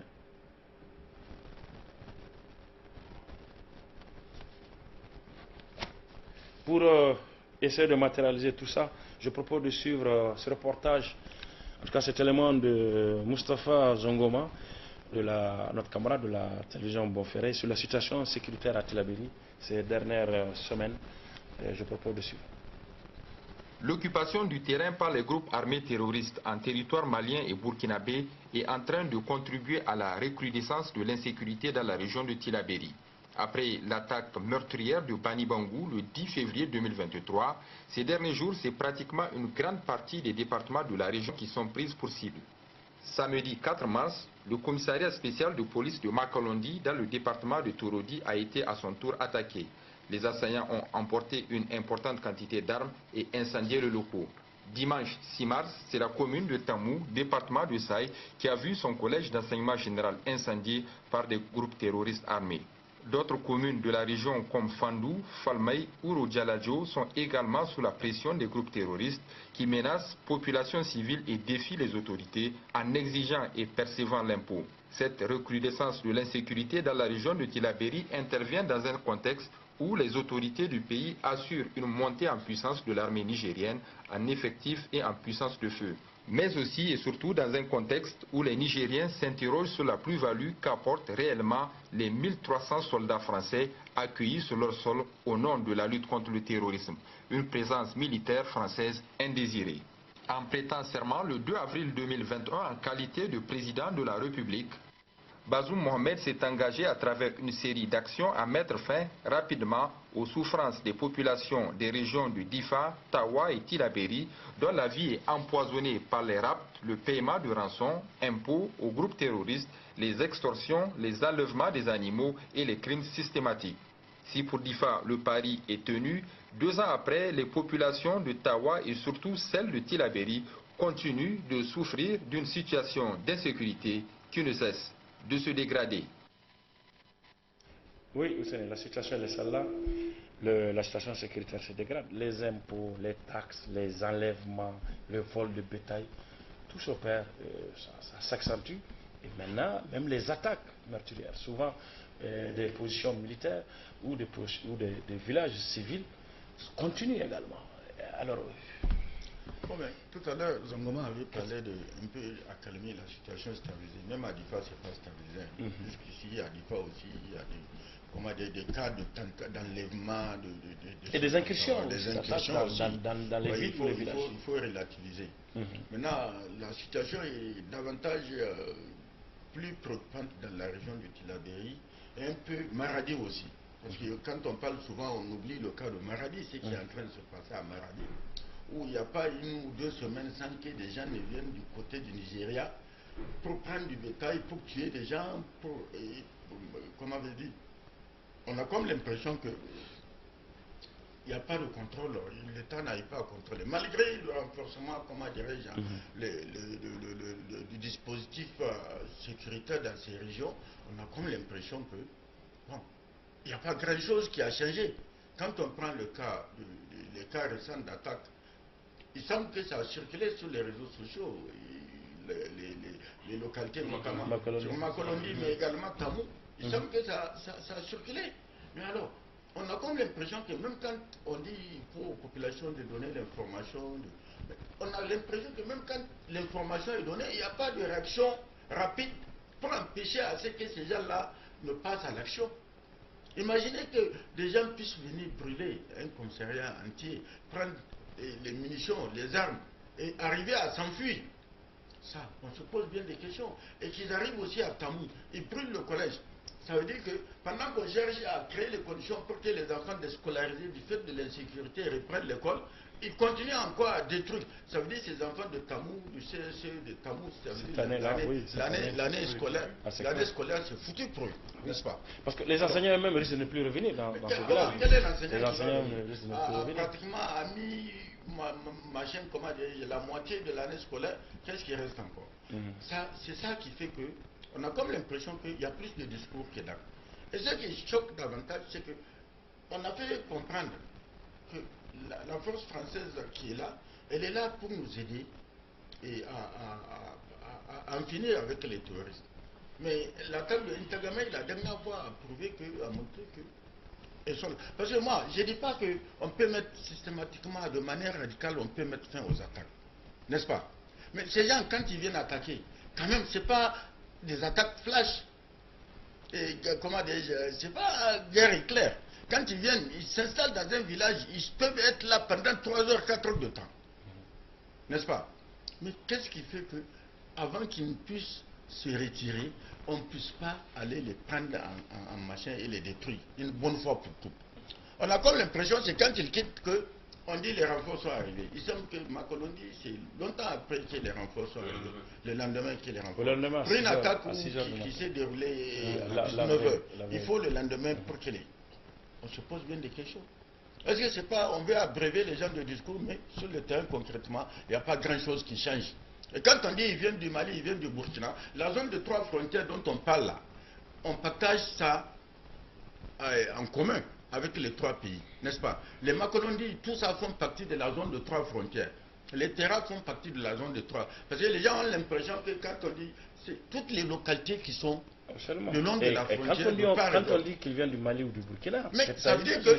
En fait, c'est pas à la frontière qu'ils attaquent. Mais ils rentrent, si c'est le cas, pourquoi ils rentrent à l'intérieur de nos frontières 100 km, 50, 70, 80 km à l'intérieur? Il faut qu'on se rende... Parce que Tamou, quand même, c'est à plusieurs kilomètres de la frontière. Alors, à moto, également. Imaginez, moi, parce que j'imagine mal que les gens puissent prendre à une centaine, qui se déplacent. Tous, on dit, par exemple, ils sont venus du Mali, ils ont traversé, ils sont rentrés dans le territoire nigérien, jusqu'à des localités qui sont en profondeur, ils attaquent et ils parviennent. Ça veut dire qu'il y a un problème, c'est que, pas forcément, même chez nous, il y en a qui ils ont des plantes, où ils arrivent, ils s'organisent, ils font ce qu'ils ont envie de faire et ils parviennent. Mais c'est ça, moi je n'admets pas, je ne comprends pas. Parce que normalement, je ne dis pas qu'on peut mettre fin. J'insiste là-dessus, ce n'est pas la première fois que j'insiste. C'est que quand ils vont venir, il ne faut pas qu'ils puissent se retourner. C'est ça l'idéal. Et là, il faut les vecteurs aériens, comme on dit. Mais on dit les vecteurs aériens sont intervenus, mais ils sont parvenus à emporter leur mort. Alors ça pose un problème. C'est des vies humaines qu'on est en train de choquer. Il faut trouver un mécanisme. Absolument. Et éviter aux Nigériens le choc de certaines. Parce que les images qu'on a vues sur les réseaux sociaux, les militaires nigériens choquent davantage. Et là, ça risque justement de tout chambouler. Et le discours risque de ne pas passer.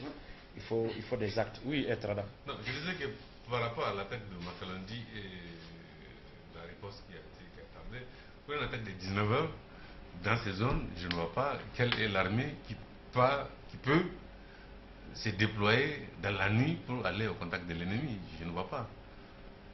Ah oui. Pourquoi? C'est une attaque de nuit. Bon, donc qu'est-ce qu'il faut faire? Non, quand les gens ont conseillé aux créé... terroristes de ne pas attaquer Non, la nuit? non, quand les gens... Il faut les dire de ne pas attaquer la nuit? Non, on ne débat pour se comprendre. Oui, c'est ça que je dis. Voilà, la question. Voilà, donc je dis, une attaque de 19h dans ces zones, je ne vois pas, à moins que vous ayez du matériel de vision nocturne et des concepts de vecteurs aériens, je ne vois pas quelqu'un qui va aller en voiture dans ces zones pour affronter l'ennemi. Parce que de toute façon, on sait par expérience que quand ils attaquent, ils se redéploient. Il se redéploie. Donc il ne peut pas. Il y a des choses aussi parfois, il ne faut pas.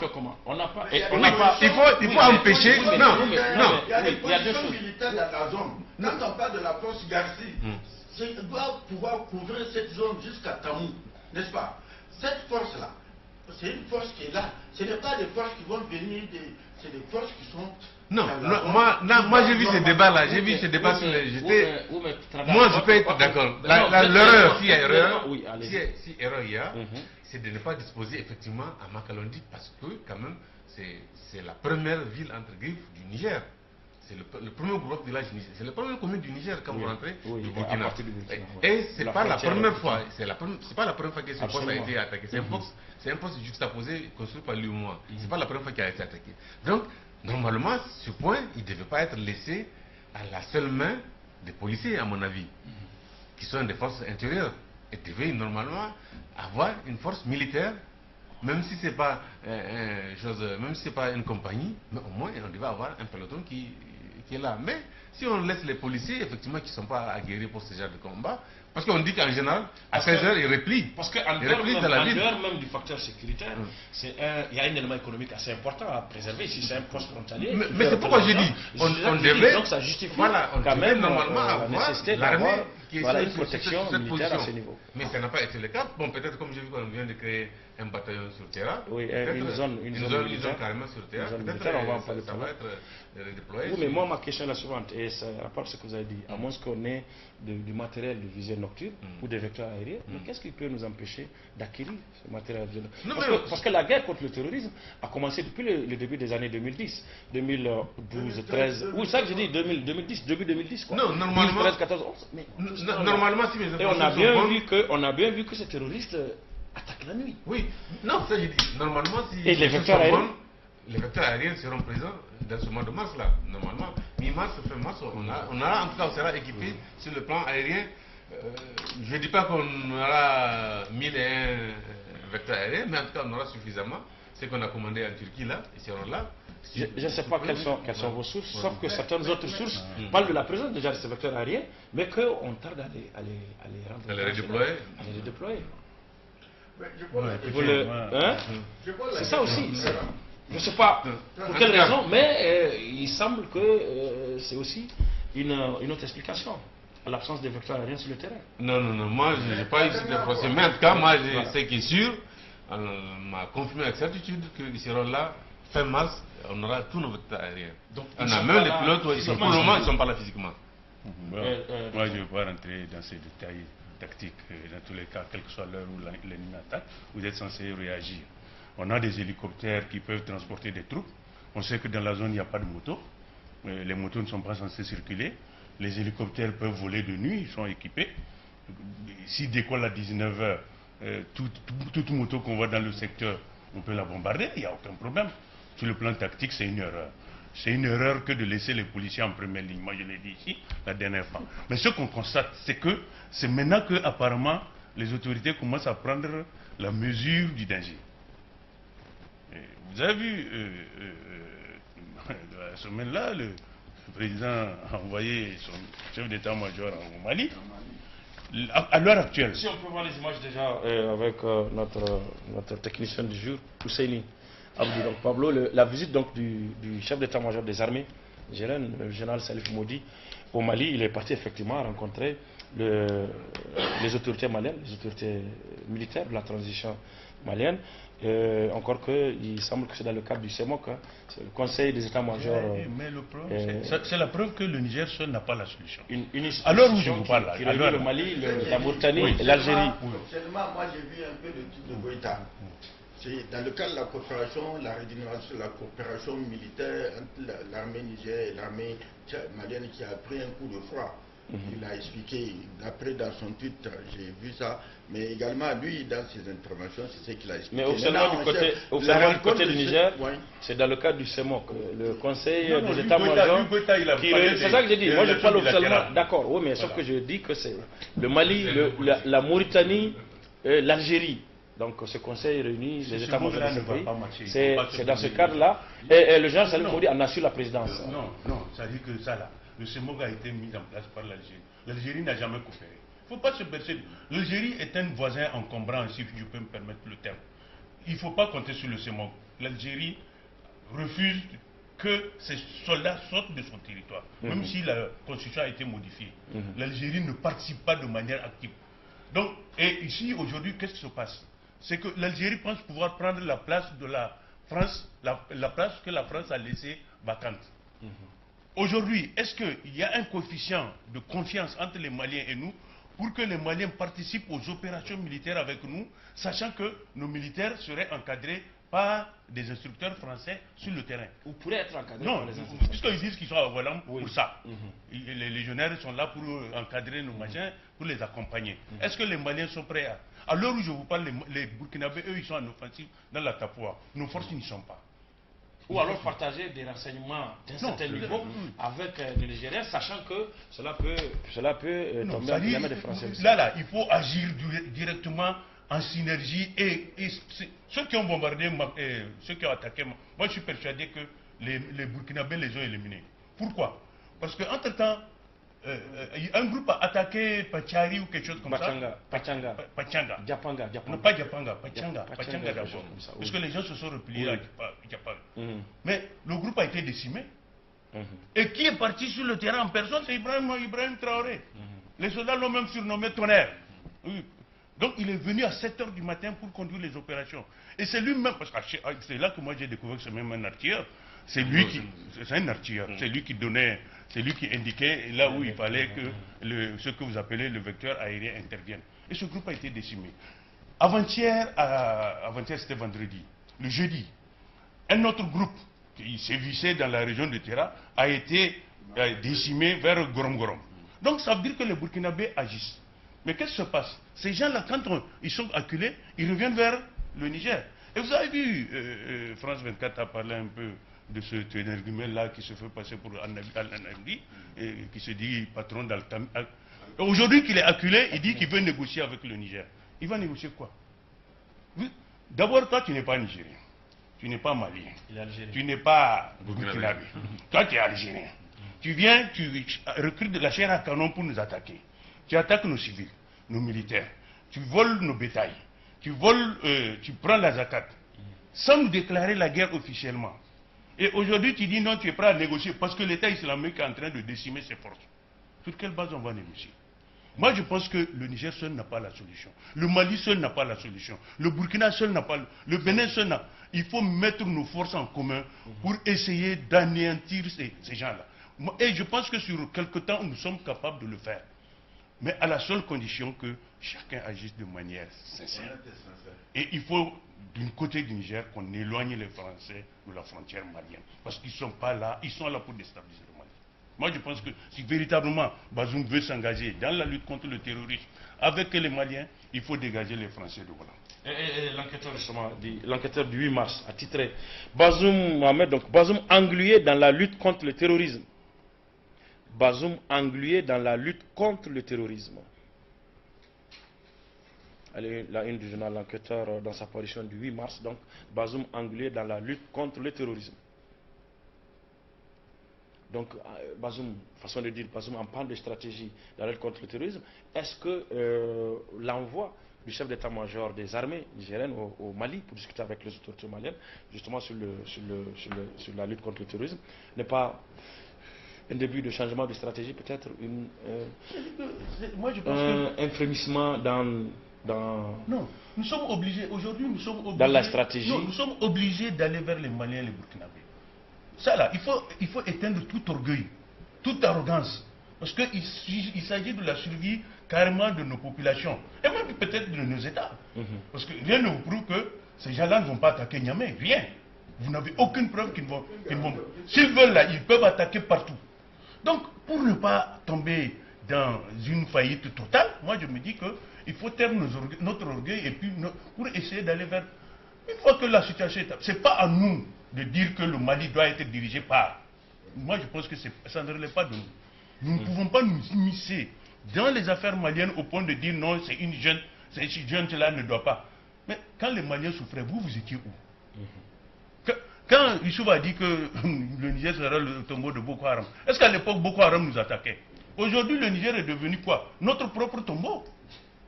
Ce n'est pas le tombeau des terroristes, je suis désolé. Et aujourd'hui, qu'est-ce qui se passe? C'est que quand vous voyez des notes qui circulent, on dit non, les terroristes, ils ont même le vent en poupe. Ça veut dire quoi? Qu'ils sentent qu'ils sont capables de nous affronter n'importe où. Ils attaquent ma colonie. Oui, ils attaquent ma colonie. Ils ont le vent en poupe, c'est un peu ce qu'a voulu montrer hein, ce reportage, enfin cette interview de France 24 avec le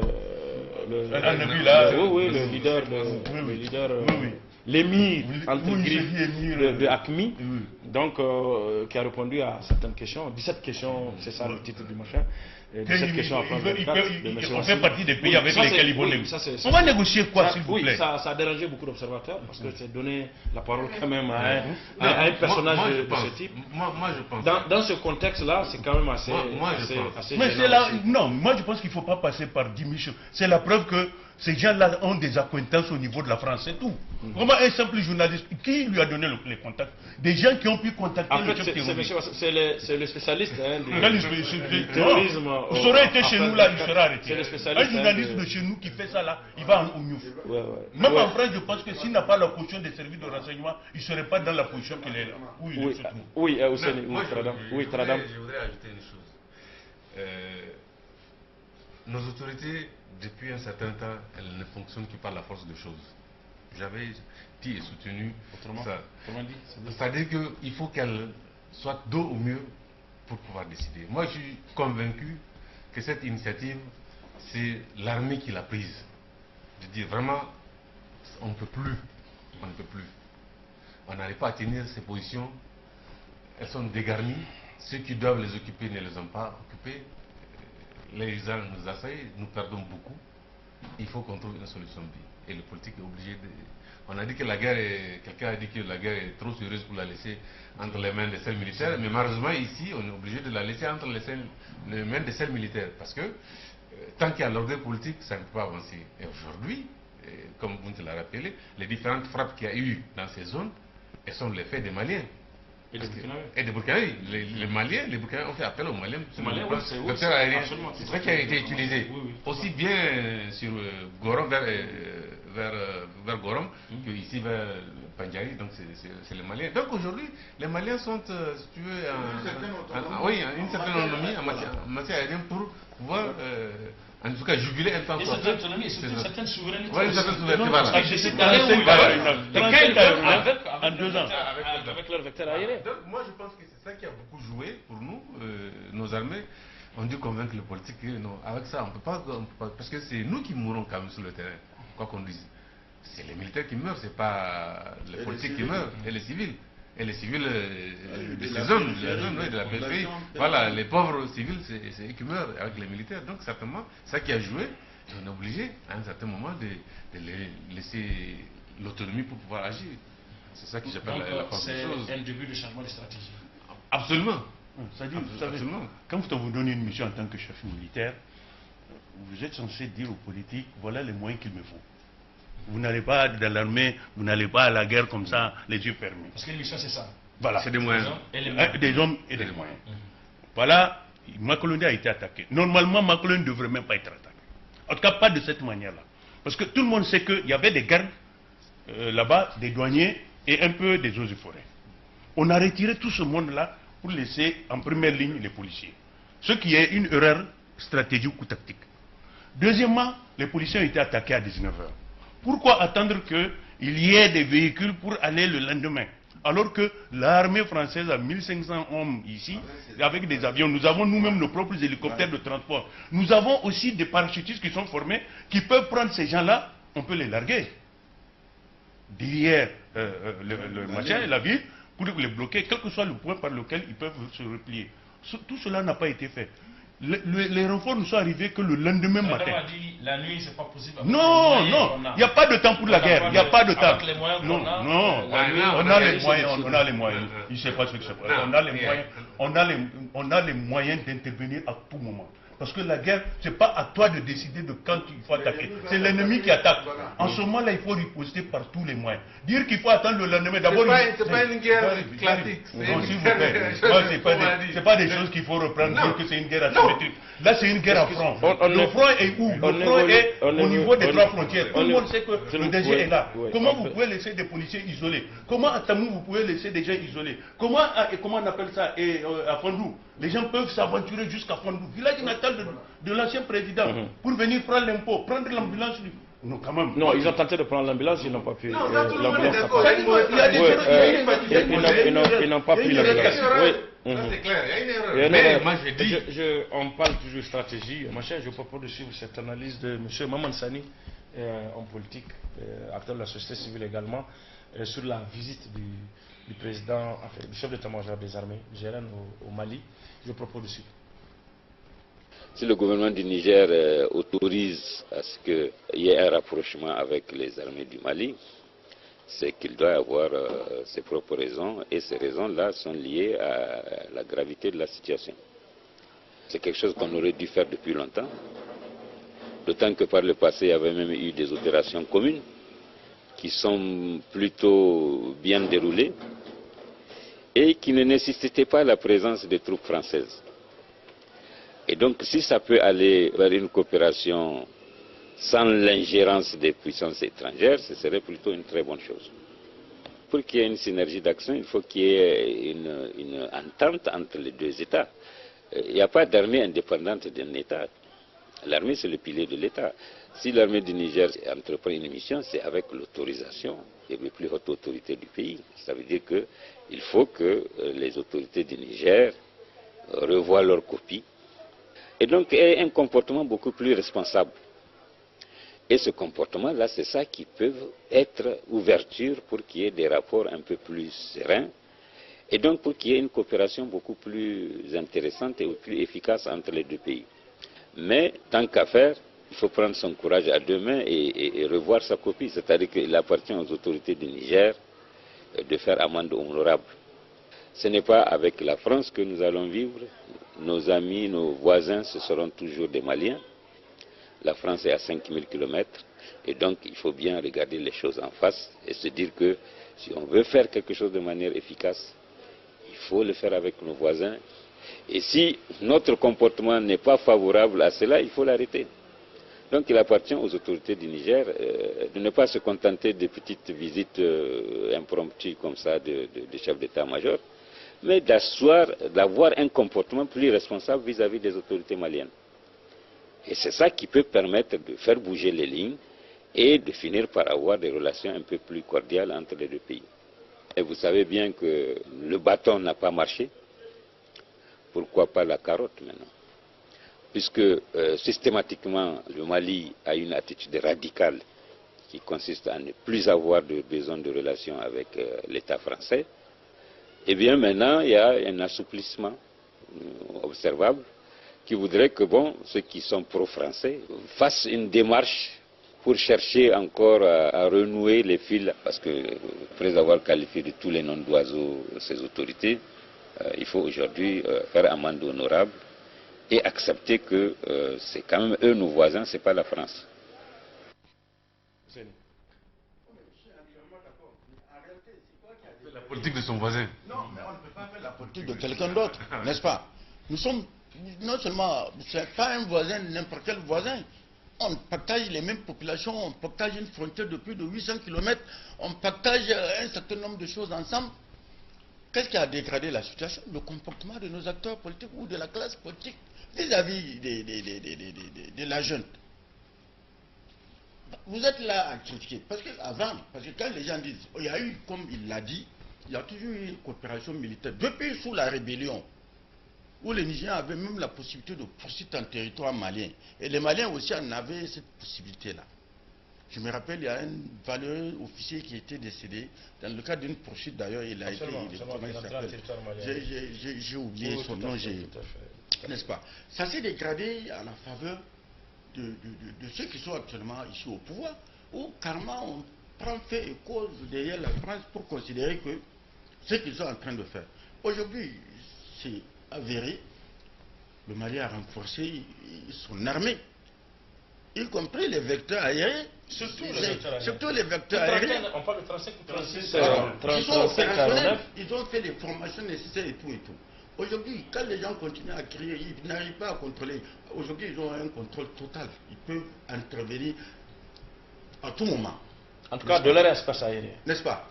On ne peut pas ignorer un voisin comme ça sous prétexte qu'ils ont fait appel à une force que les Français ne veulent pas voir.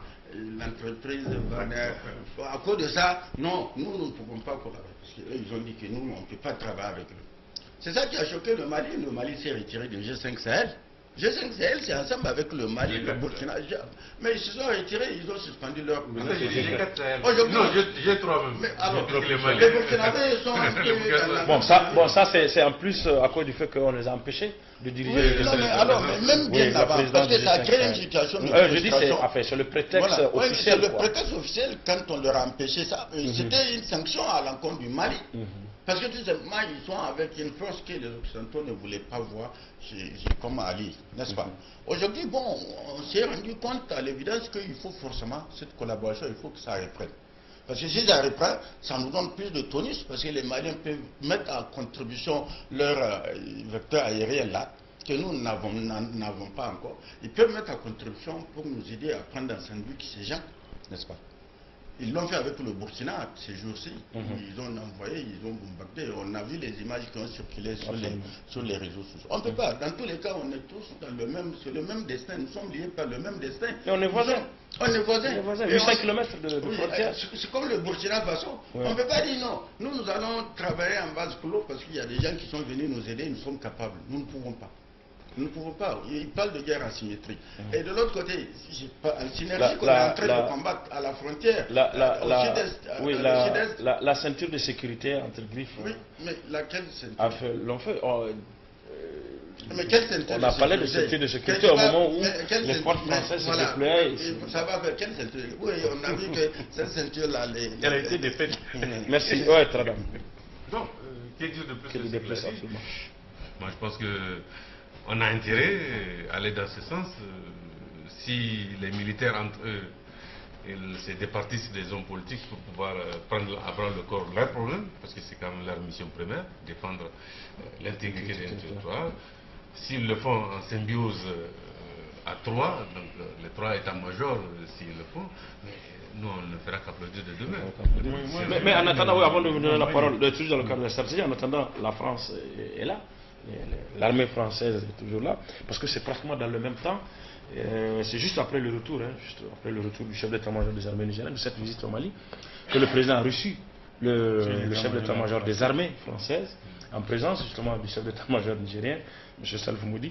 Donc à la sortie de cet entretien, le chef d'état-major des armées françaises s'est confié au micro de la RTN, la radio-télévision nationale, publique donc, et je propose de suivre ces quelques mots du chef d'état-major des armées françaises à la sortie de son audience avec le président de la République, Bazoum Mohamed. Je suis venu aujourd'hui à Niamey pour rencontrer mon homologue, le chef d'état-major des armées nigériennes, le général Modi, pour faire un point sur notre partenariat, notre coopération, la manière dont on conduit ensemble des actions pour lutter contre le terrorisme. C'est un partenariat qui fonctionne bien, même s'il y a toujours des choses à améliorer, mais qui progresse avec une vraie fraternité d'armes, les soldats nigériens, les soldats français côte à côte pour lutter contre le terrorisme. Et dans le cadre de ce combat est vraiment de permettre à la stratégie nigérienne de lutte contre le terrorisme d'être la plus efficace possible et que ça produit des effets très positifs sur le terrain au profit de la sécurité des populations. La coopération, elle fonctionne bien parce qu'en fait, on est vraiment en appui de l'armée nigérienne qui définit quels sont les objectifs à remplir sur le terrain. Et en fait, on vient en appui de ces opérations-là. Comme je vous l'ai dit, dans le cadre d'une stratégie qui est large, Et ça fonctionne bien parce qu'en fait, c'est ensemble que les réponses sont trouvées aux difficultés opérationnelles. C'est ça qui est le plus important, avec les postes de commandement qui sont colocalisés à Wallam. Il y a ça et il y a aussi ce dernier titre du journal Le Hérisson. On finit donc avec ce titre qui parle, ça fait partie seulement des éléments de stratégie. Le Hérisson qui titre Sécurisation des frontières et lutte contre le terrorisme. Le Niger crée la zone de défense numéro 9 à Terra. Sécurisation des frontières et lutte contre le terrorisme. Le Niger crée la zone de défense numéro 9 à Terra. Voilà, docteur. Moi, je suis même surpris que les Américains aujourd'hui s'inquiètent du surarmement de l'armée malienne, au point où les missiles anti-aériens de l'armée malienne, sur quelle base, s'il vous plaît? Il y a combien de missiles que les Maliens ont pu s'acheter? Ça veut dire qu'en réalité, les forces occidentales là, ne sont pas sincères. Le monsieur Burgat là, je crois qu'on n'est pas sur la même planète. En quoi la présence française nous donne des résultats sur le terrain? Au contraire, les Français sont là, on nous massacre. On ne peut pas être, s'il vous plaît, quelle est cette armée-là qui peut vous dire qu'elle est venue vous soutenir? On vous attaque à moins de 100 km de la capitale. Hein? Il n'y a pas d'intervention de l'aviation. Contrairement à ce que vous pensez là, aujourd'hui le Niger est très doté. Les aéronefs que nous avons, au moins pour le transport, peuvent permettre de déposer des commandos sur n'importe quel point du pays. Nous avons au moins 3 C-130 qui sont en très bon état, qui ont été, comment on appelle ça, reconditionnés par les Américains. Nous avons des hélicoptères de transport, en tout cas, qui ont été donnés. Non, on a même des hélicos donnés par les Italiens et autres là. On a un certain nombre de véhicules aériens susceptibles d'intervenir sur n'importe quel point. Moi, je me dis que, sincèrement, aujourd'hui, le Niger est dos au mur. Avec l'attaque de Bani Bangou, nous nous sommes rendus compte, en tout cas, de l'insuffisance ou de l'incapacité de la force française sur notre territoire, ou de son incapacité à nous aider à nous défendre. Donc je me dis qu'il faut peut-être aller vers d'autres horizons. Les Maliens, ne l'oubliez pas, pour la plupart des dirigeants maliens, ils ont fait leurs études en Russie. Choguel Maïga a passé, il l'a dit, 11 ans de sa vie en Russie. Donc, en réalité, souvent, qu'est-ce qui se passe? C'est que les gens sont enclins à aller vers les pays de formation. Et je pense que ça a joué dans l'acquisition du matériel. Certains disent non, les forces tchèques sont en train d'arriver. Les Tchèques, oui, les forces tchèques. On a les Italiens, on a les Allemands, on a les Français, on a les Américains, on a les Canadiens. Et maintenant, les Tchèques sont en train de... Les Tchèques sont dans une démarche de vente d'armement. Non, qui viennent former, enfin, c'est des formateurs, des instructeurs. Rappelez-vous, l'ambassadeur de la Tchéquie était là, au Burkina Faso, au Mali, il y a un mois. En réalité, eux, ils veulent que les gens puissent acquérir leur matériel, qui est issu de l'ancienne Union soviétique. Moi, je sais ce... Vous avez vu les avions de chasse ou de combat que les Maliens ont achetés, sont pour la plupart des albatros qui sont issus de l'ex-Union soviétique, qui ont fabriqué tantôt en Yougoslavie, tantôt en Tchécoslovaquie ou en Ukraine. Donc, véritablement, les gens sont enclins à aller vers les pays. Aujourd'hui, en tout cas, j'ai vu que les Italiens viennent de nous donner 7 bateaux, mais les Italiens ont des avions dont l'entretien coûte moins cher que ceux-là que nous sommes en train d'acheter, c'est les M346. Ces avions-là, dans le cadre de la coopération italienne, on peut bel et bien les acquérir. D'abord, c'est des avions qui ne coûtent pas cher, contrairement à ce que les gens pensent, et leur entretien est... En fait, le problème, docteur, pour finir avec tout ça, c'est avec ça qu'on va finir. Est-ce que le problème n'est pas... Est-ce que le problème, c'est la présence de ces forces étrangères, notamment la France en particulier, il faut en parler, ou bien la nature des accords militaires qu'on signe avec ces forces quand ils viennent? Parce que quand on dit pourquoi à 100 km il y a l'armée nigérienne qui attaque et que la France avec ses avions, avec ses hommes n'intervient pas, etc. et tout, quelle est la nature des accords? Peut-être que c'est de ce côté qu'il faut regarder pour définitivement clore les débats. Posé la bonne question. Oui, c'est à ce niveau qu'il faut regarder. Est-ce que c'est la nature des accords qu'on a avec eux? Oui, je crois que moi j'ai vu un document circuler où apparemment ces gens-là peuvent surtout se permettre chez nous. Apparemment ils ne sont pas venus nous aider. Non, quand il s'agit de leur opération. Non, c'est-à-dire que... Par exemple, on a vu récemment dans la zone... Ils doivent avoir la maîtrise de l'opération. Soumane Boura a été tué par des éléments de force française, notamment par un vecteur aérien. Et ça, c'est une mission de Barkhane, donc la force française qui a fait... Mais quand il s'agit des opérations de l'armée nigérienne ou des attaques sur le sol nigérien, est-ce que la nature des accords qu'on a avec eux... Non, ils disent qu'il faut que l'état-major ou le ministère de la Défense leur demande d'intervenir. Voilà. Donc que vous n'avez pas... Ça, c'est un des éléments. Oui. Ça, c'est un des éléments. En tout cas, c'est l'élément principal. Donc nous n'intervenons pas simplement parce que nous avons appris qu'il y a une attaque de quelque part. Nous intervenons à la demande des autorités. Alors, quand on dit voilà. La synergie dans le travail. Voilà. Parce que moi, je suppose que quand il y a une synergie, nous sommes... dans une situation difficile, on fait appel à ceux qui... Parce que ma question, c'est pas... Mais ma question à ce moment-là, c'est de dire, est-ce que c'est du côté des Français qu'il faut aller regarder, ou bien du côté des responsables? Non, c'est du côté des Nigériens qu'il faut aller demander. Quel type d'accord vous avez signé avec ces gens-là, pour que même quand ils nous attaquent, même quand on est attaqué, il ne faut rien du tout. Alors qu'ils sont chez nous. En fait, donc quel type d'accord vous avez signé avec ces gens? C'est ça le vrai débat. C'est-à-dire que nous sommes tous... Moi j'ai compris beaucoup de choses. On est en train tous de tourner en rond sans avoir vu l'essentiel. C'est-à-dire... Non, laisse-moi finir. Ils ont publié quand même. Ils ont publié une partie de... C'est pas la partie... C'est la partie publiable. Oui. La question, c'est aux autorités nigériennes qu'il faille la poser. C'est quoi l'accord qui nous lie avec les Français? De façon explicite. Parce que quand vous écoutez les Français, ils sont dans leur rôle et ils font bien le travail pour lequel ils sont là. Bon, ça aussi, c'est voilà. Non, mais voilà. Mais nous, nous considérons que... Voilà, mais non, sincèrement, blague à part. Ils sont convaincus qu'ils font bien le travail. Ils font bien le travail pour lequel ils sont là. Qu'ils sont en accord avec les thèmes oui, du partenariat qu'il y a entre... Oui. Mais ça, c'est clair. Hein. C'est pourquoi je dis, comme tu as bien fait de poser cette question, je dis c'est aux autorités, les peuples doivent poser la question aux autorités nigériennes pour savoir, mais attendez, expliquez-nous c'est quoi, parce qu'ils sont là, ils sont 2400 Français sur Niamey, dont je crois 200 sur la zone Al-Mahou. Donc vous avez 2400 pratiquement qui sont là avec des moyens énormes. Tous les moyens ont été rapatriés ici. Mais pourquoi dans ce cas, diable, on n'arrive pas à résoudre le problème? Donc c'est aux autorités nigériennes qu'il faut poser la question. Moi, je rajoute juste un peu Tradam. Quand il s'est agi de justifier la nécessité de leur présence, on a vu des ministres dire qu'on va mettre une ceinture. Quand ils vont être là, ministres nigériens, je parle, ils sont là pour combattre au même titre que nous. Nous sommes menacés, ils sont... Ah non, mais d'après ce qu'on a entendu, qu'ils sont là pour nous aider à sécuriser avec le Mali qui s'est effondré. Ils vont être là pour empêcher à ce que les djihadistes, parce qu'ils sont en train de progresser pour aller vers le golfe du Guinée. Alors, c'est des mensonges alors. Parce que moi je ne peux pas comprendre. On ne peut pas dire dans un contexte de conflit. C'est ce qu'il faut exiger là, c'est le document. Il faut vraiment qu'on fasse même si Bazoum dit qu'ils ont la télécommande, ils n'ont pas la télécommande. C'est Macron qui décide de ce. Non, la preuve il dit qu'ils vont réorienter leur présence pour créer des académies de formation de nos militaires. Ça veut dire que là également l'initiative vient d'eux. L'initiative vient d'eux. L'initiative ne vient.